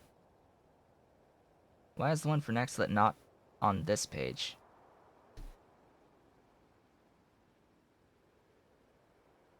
But anyway, yeah, so I can do, like, all the various different big mines, because I now have control units. I can actually make the big mines. The issue is that they need mega drill heads. And mega drill heads use things I have. But still, they consume mega drill heads, and I'm really not interested in consuming mega drill heads for a single node while the node contains a lot of resource. You can only mine 5 per second. They only mine at a rate of 5 per second. So, hey kitty, welcome back. You are banned from lap for now. So even though this says mining speed of 10 per second, the actual rock mining time is 200%, so it's actually only 5 replacing this here. But you've got 26 million to chew through, so you have this here basically for the rest of the game, constantly providing you 5 per second at the cost of mega drill heads. Which I guess if you're getting your mega drill heads renewably, it doesn't matter as much. Hey, kitty, why? Why? Why? Hello, welcome. Welcome back, kitty. Kitty Cole. Yeah, I know. I know. I know, Kitty Cole. Kitty Cole is here. It's like, well, if you want the lap, that's how you're gonna get on the lap. Alright? There. There, that's a good spot. There you go. Now you're curled up. You've got your tail actually wrapping around my arm now. That's not ideal, actually. Okay. There, there, there, there, there. Stop requesting those. Do I want these rotations? Probably not. I need syngas in as well as the drill heads. Syngas and drill heads. Syngas and drill heads. Doink. Doink. Doink. Drill heads. All of them. Thanks.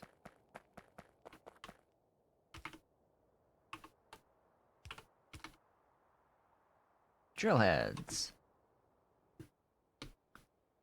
Doink. Doink. Doink. Doink. Doink.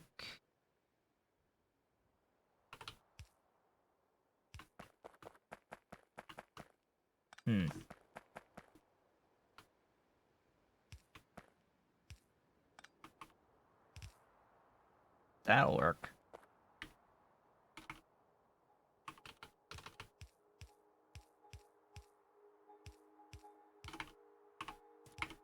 Syngas. However, I want to bring it in. Now, where is my syngas? That's a good question. Where do I have syngas? Here.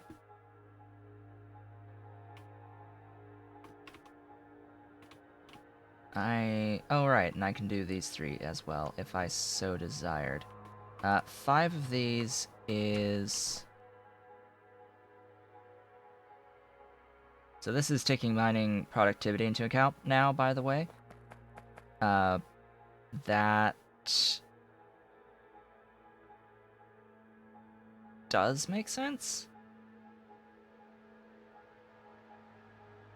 What's 20% of 4? It's 0.8, so that, yeah, that's 4.8. 4.8 per mining thing. So, fortunately, actual craft time, in case you didn't know, has been undergoing updates lately. It is currently working fully as intended. A few days ago, when it had been updated, it was no longer working properly on all recipes because it was actually applying mining productivity to all recipes across the board. For a little bit.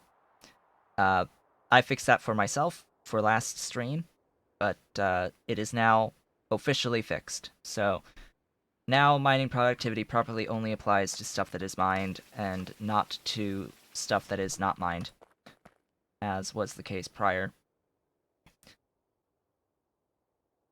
That the mod author for that one was like, how did I not catch that?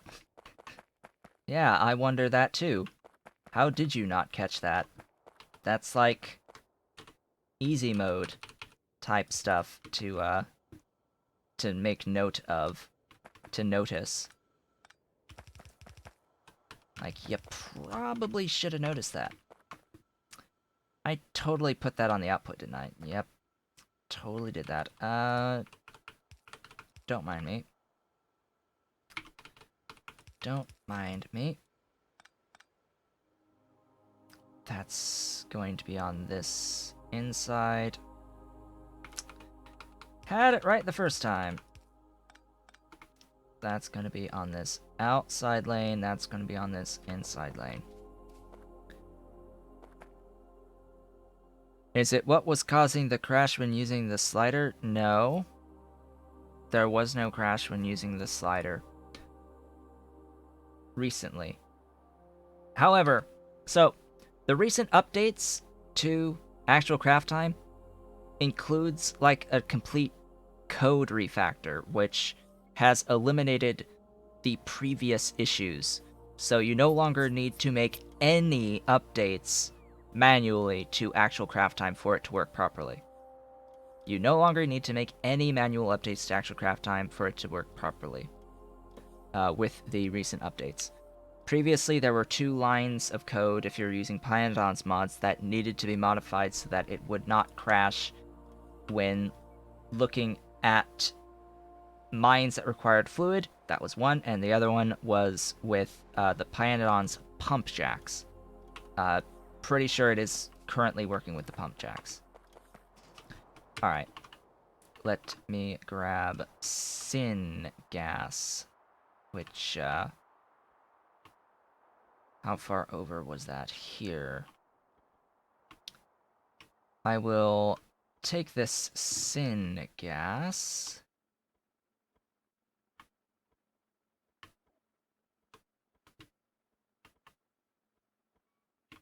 Which is here. I need to bring it to the left.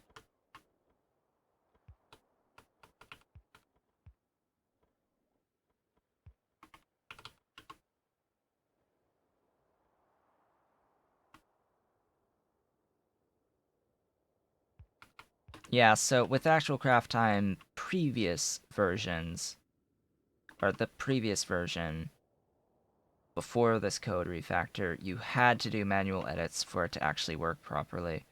But now it should actually work properly without any errors.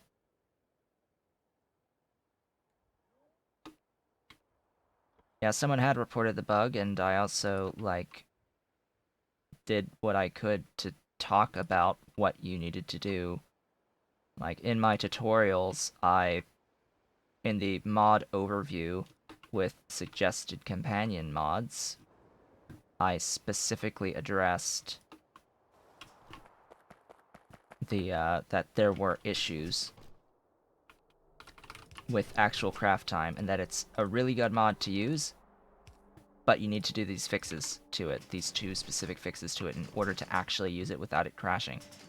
So, yeah, that's what I did.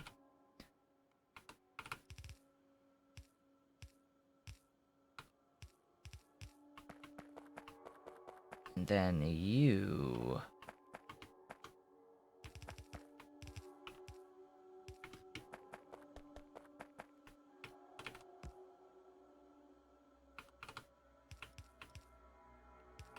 I don't know why I'm doing this when it's all just gonna end up in a... when it's all just gonna end up in a chest anyway. Let's see, we've got 4... 5? We've got 5. 24 per second! Okay, that's decent. Decent! Yes, decent amounts of stuff.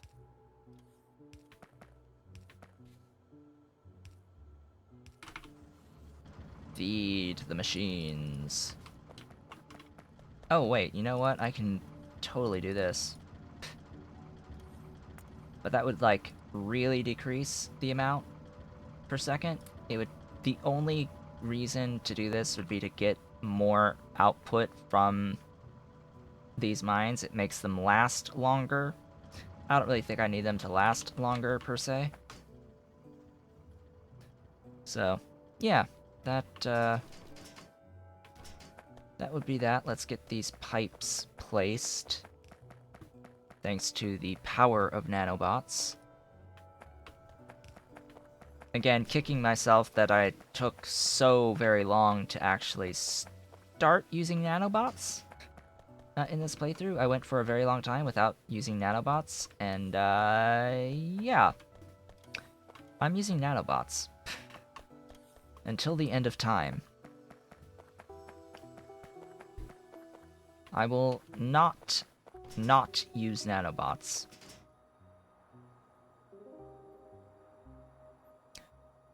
Vanadium oxide will use 54.4 per second of tailings dust for 4.5 oxide out. Interesting. Interesting.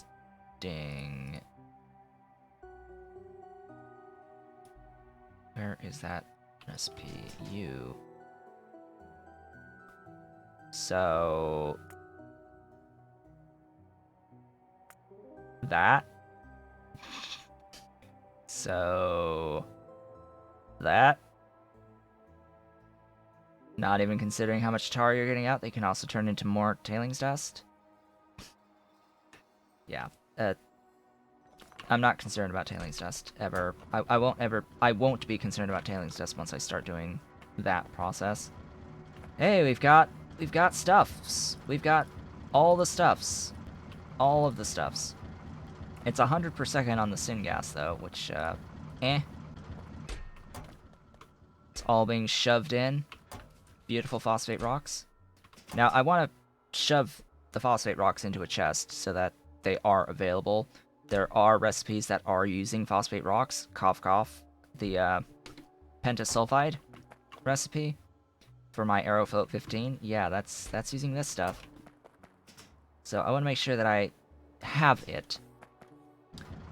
Now, let's go look down here so that I can actually set this up properly. Doink. Yeah, doink. All of this good stuff.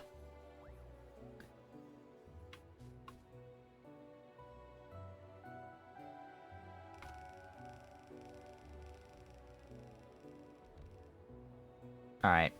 This was supposed to be like my great wall of not putting any additional thingies as they are out in this area, but I'm going to have to make the executive's decision to override that decision and keep expanding outwards.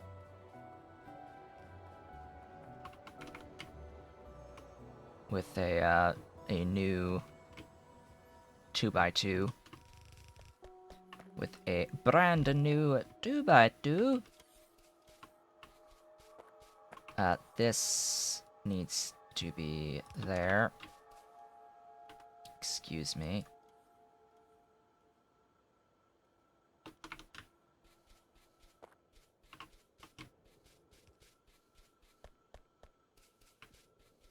Because I need the phosphine. I need a lot of phosphine and phosphorus. Now, do note that there are still issues with actual craft time. For some reason, it's showing wrong things. It's showing wrong things. It's 16 on the phosphine and 32 on the phosphorus acid, on the phosphoric acid. This is phosphoric acid. It's showing the recipe on some things and not the actual product. This would not, by the way, process 24, I think. Don't know. Do not know. Do not care, actually. Need to do something with stone.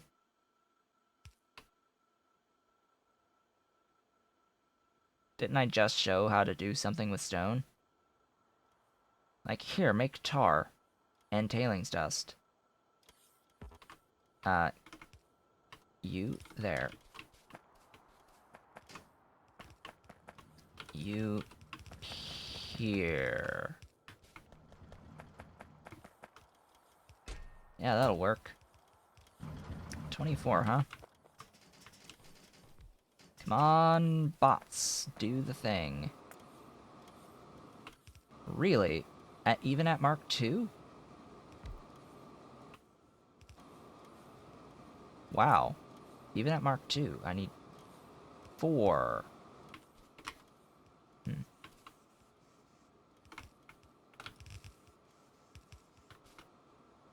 I. Why? Build mediums. Thanks. Don't bother with those. Burn the ash. Burn the what now? For the what now? Burn the stone for now? Well, that's exactly what's gonna happen. I'm gonna burn the stone for now. It'll be sent away, and interesting things will happen to it. Oh yeah, more syngas. Oh yeah, pure sand. Oh yeah, ash. Okay, this is ash and pure sand.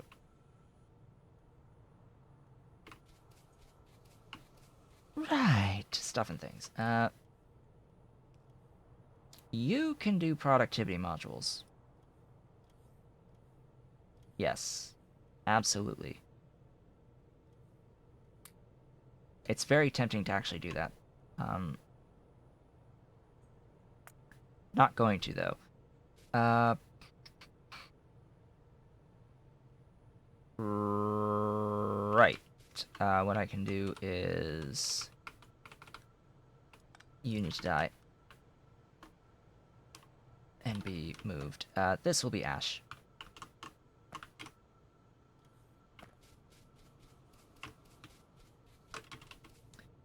All of that stuff will go in there. How much do I make? 8. Ooh, boy. Yeah, I need a little bit more than this. What is this existing for?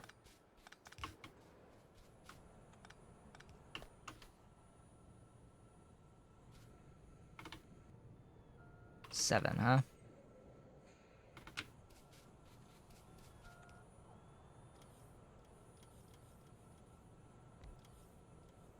The biggest enemy right now is Ash. Don't know what to do anymore with it. Still you're backing up on Ash like crazy. Yeah, definitely burn the Ash. Ash must burn. That if you're not using it. Ahem. Do I still have that? Yes, I do. All ash must die if you're not actively using it. All ash must die if not being used.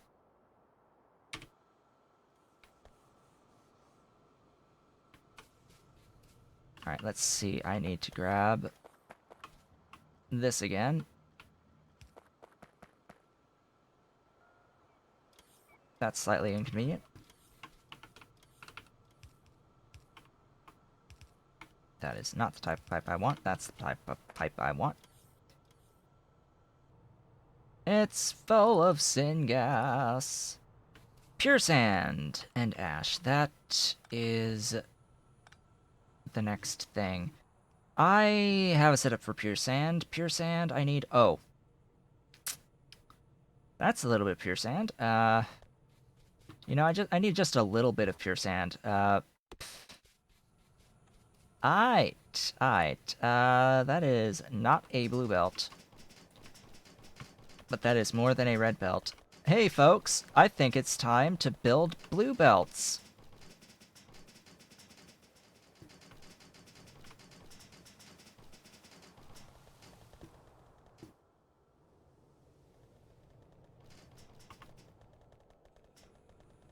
Oh, I never use the trees that use ash recipe.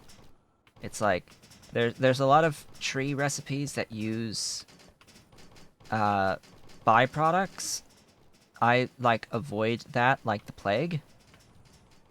I avoid depending on byproducts for the production of anything else, wherever possible. So, yeah, those are, like, immediately ignored. Straight up, I immediately ignore them. They don't exist to me. For the exception of, I think I might be doing tailings-based wood over here for some strange, weird, crazy reason. I don't know why. I don't really know why. I'm doing tailings-based wood, but it seems to be alright. I've got plenty. Eh. It's the CO2 recipe that is the best recipe for the wood production, consistent wood production. I think I've got graphite. I think graphite's taken care of. Just gonna wager that I have graphite taken care of. Let's see. I'm going to my blue belt area, or my belt area, so that I can make blue belts and beyond. Blue belts and beyond! Mr. Pyanodon is going to be a little bit miffed that I didn't do this while he was here. But, yeah. It's time for blues.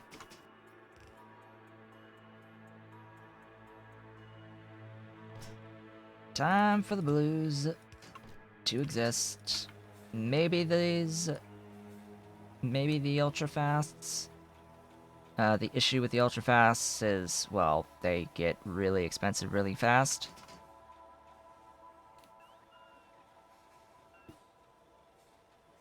Yeah, see, the difference between the bus is that I had been doing buses for a long time. I've not done bot-based bases. Like, I've not done bot-based bases prior to this.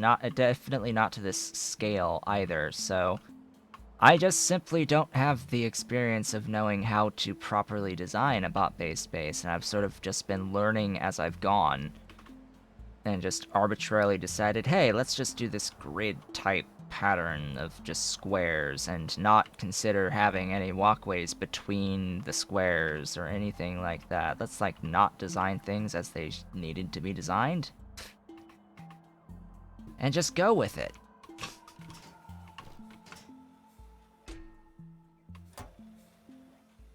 I should have belt. Why are you not delivering belt? You are delivering belt. You've delivered the special small parts. Prep those non-zeros, by the way. That's about to happen on the glorious belts here. Blue belt. Glorious blue belt is about to happen. Just as soon as they get in the super steel and the rubber-based belts. There's super steel coming in, starting to come in anyway. Wherefore art thou? Remaining super steel. There's the remaining super steel. This, by the way, is the more efficient recipe that uses the rubber-based belts. So you get 15 blue belts out for 5 super alloy in, as well as 15 rubber belts in, 7 special small parts.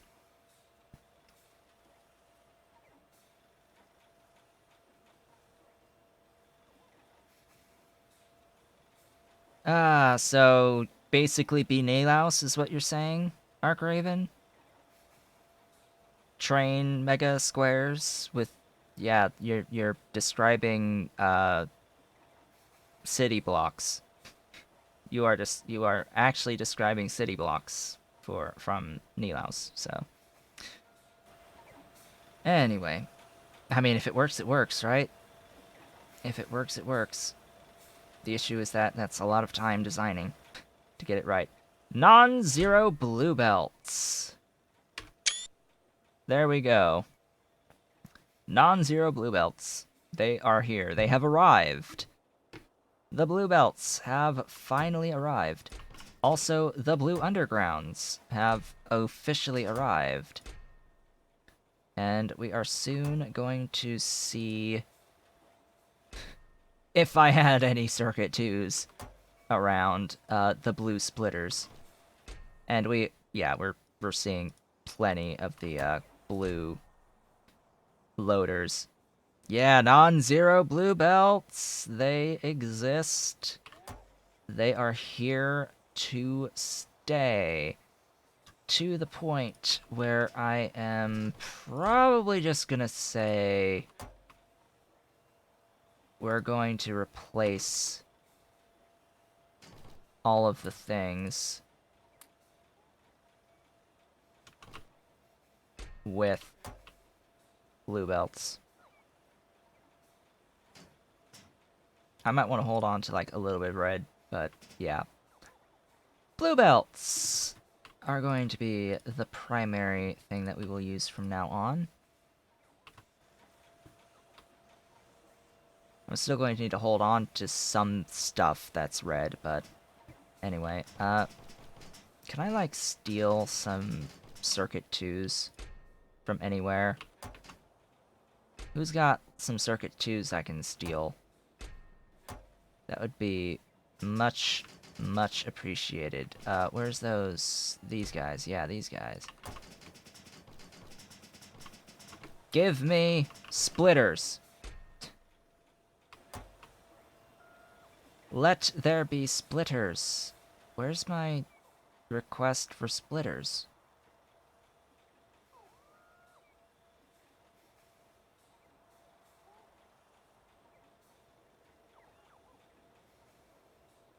Huh.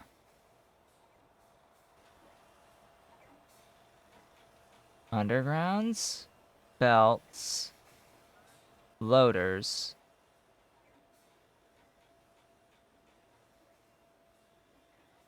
Have I not been requesting splitters like the entire time?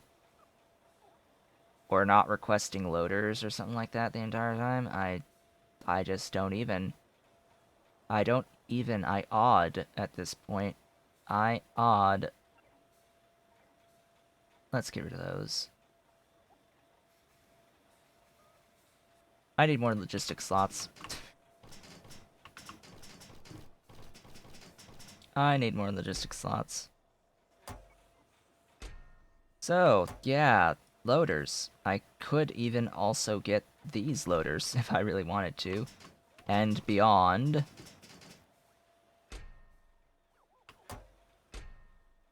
You are limited to that. You are unlimited. You can now be limited to that. Just like you all should be limited. Yeah. Make sure we have some degree of limits on various things. So, blue belt. We now have blue belt. It is 50% better than our previous belt. 50% more red than red. So it's a 1.5x boost. 1.5x boost.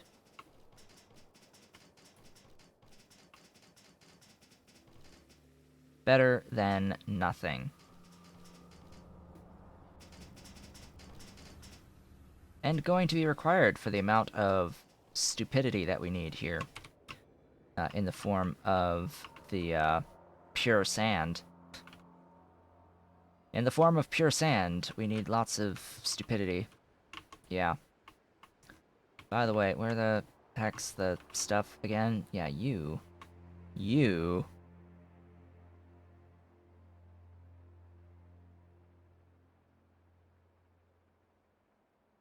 If I put, like, this stuff on the network, like, if I actually just made aluminium pulp and boric acid, Like, this stuff's moving right now already.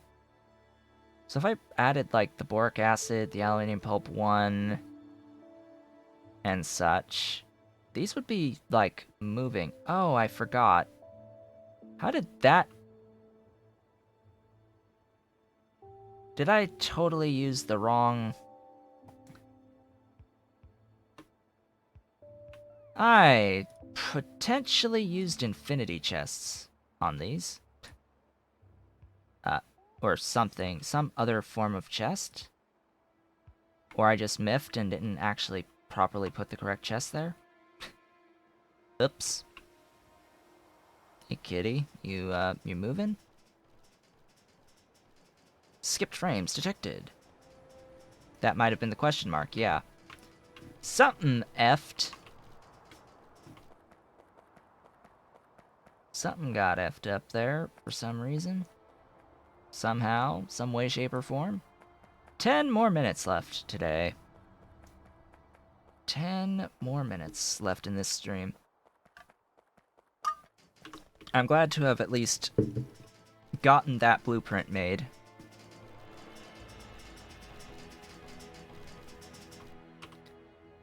I'm glad I got that blueprint made. Let me look here. No, that was... No, this is Circuit 2's, so it's not... It's just that they're not here. They're just not here. I probably didn't even place them. I put the thingies for them? I don't know. No, the one that's question mark was the optical fiber one, and that one's should be working fine as soon as it gets the fluids in. But no, all this is like fine. Like, it's fine.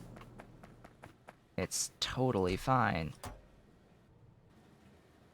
We've got crude cermets, actually. I don't know why they're not delivering nickel. It needs the lube. Need lube! Must add lube!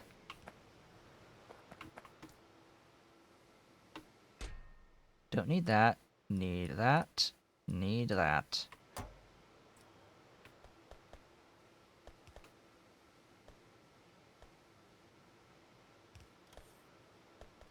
Of course, I don't actually have the cermet yet to feed this. There we go. I have an amount of ferrochromium. Definitely not enough to fully feed all this. But, existent. Existent amounts of stuffs. Yeah, you need those in. You need ferrite, and ferrite's missing nichrome because of course it is. Because of course it's missing nichrome. Like, of course it's missing nichrome. Have 3 of those. Okay, pure sand. The purest of pure sand. 40 something? 42. The perfect amount. I'm making pure sand somewhere, and I'm forgetting exactly where. I'm making pure sand right here. Like, I'm making it in small amounts where it's needed. This is a not small amount. This is a not small amount of the pure sand that is needed. So I need to, like, make something better for it. I need to do some calculation for it, because I have a,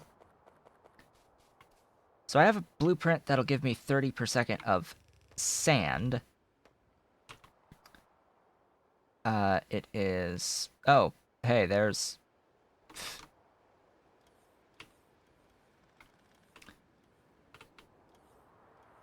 Sand! Pure sand. Hello, pure sand. Nice to see you.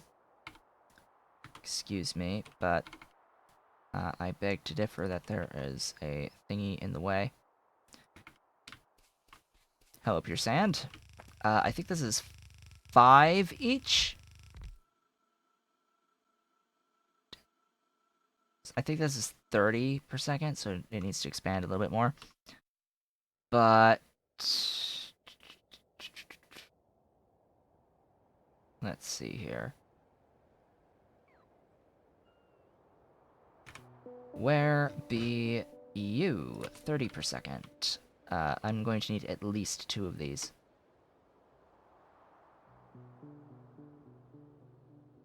At least 2 must exist. If I have any hope to feed 42 on that. So, lots of stuff to have crafted.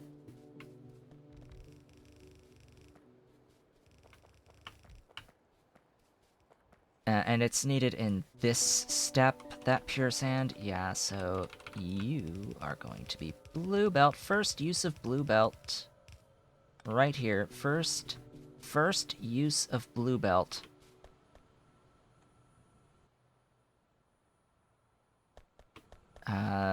Right. I need this output. First blue loader, although it's not needed.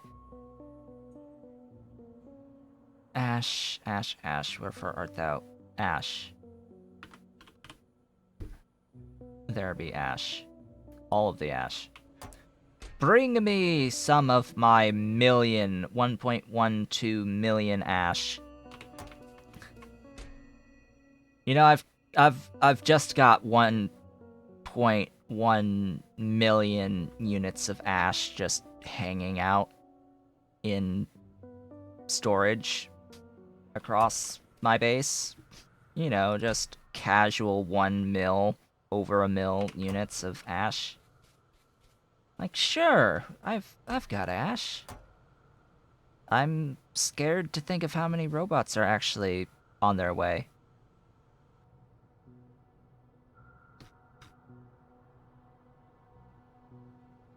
Where are they?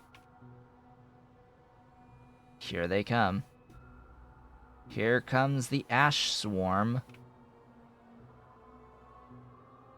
There's the ash swarm. They're on their way. They're coming. Just all the bots. I like this feature. Yes, I have some. A little bit. I have a little bit of ash. Just a smidge. Just a smidge of ash across the base. Just add the sand. Yeah, just add the pure sand. And we're good to go. Alright, you've been placing these. I need 42. That is 24.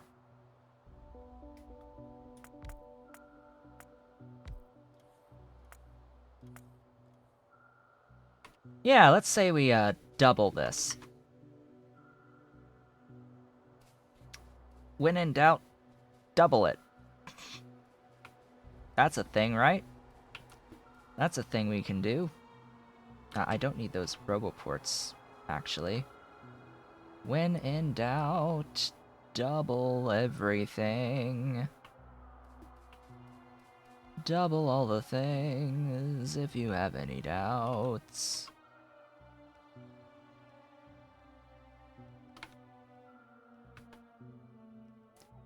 Why did it say sinkhole in the way? There we go. Place the thing. You are actually not missing anything. Why is there, like, this? And this? Probably just because there needs to be that and that. Yeah, that's that. And then there's also, like, inputs and all that good stuff. We will focus on this again next. Oh, that shouldn't be water. Yeah, that shouldn't be water. Good thing it's being pitfalled. Good thing it's gonna be pitfalled. Pitfell? Pitfallen?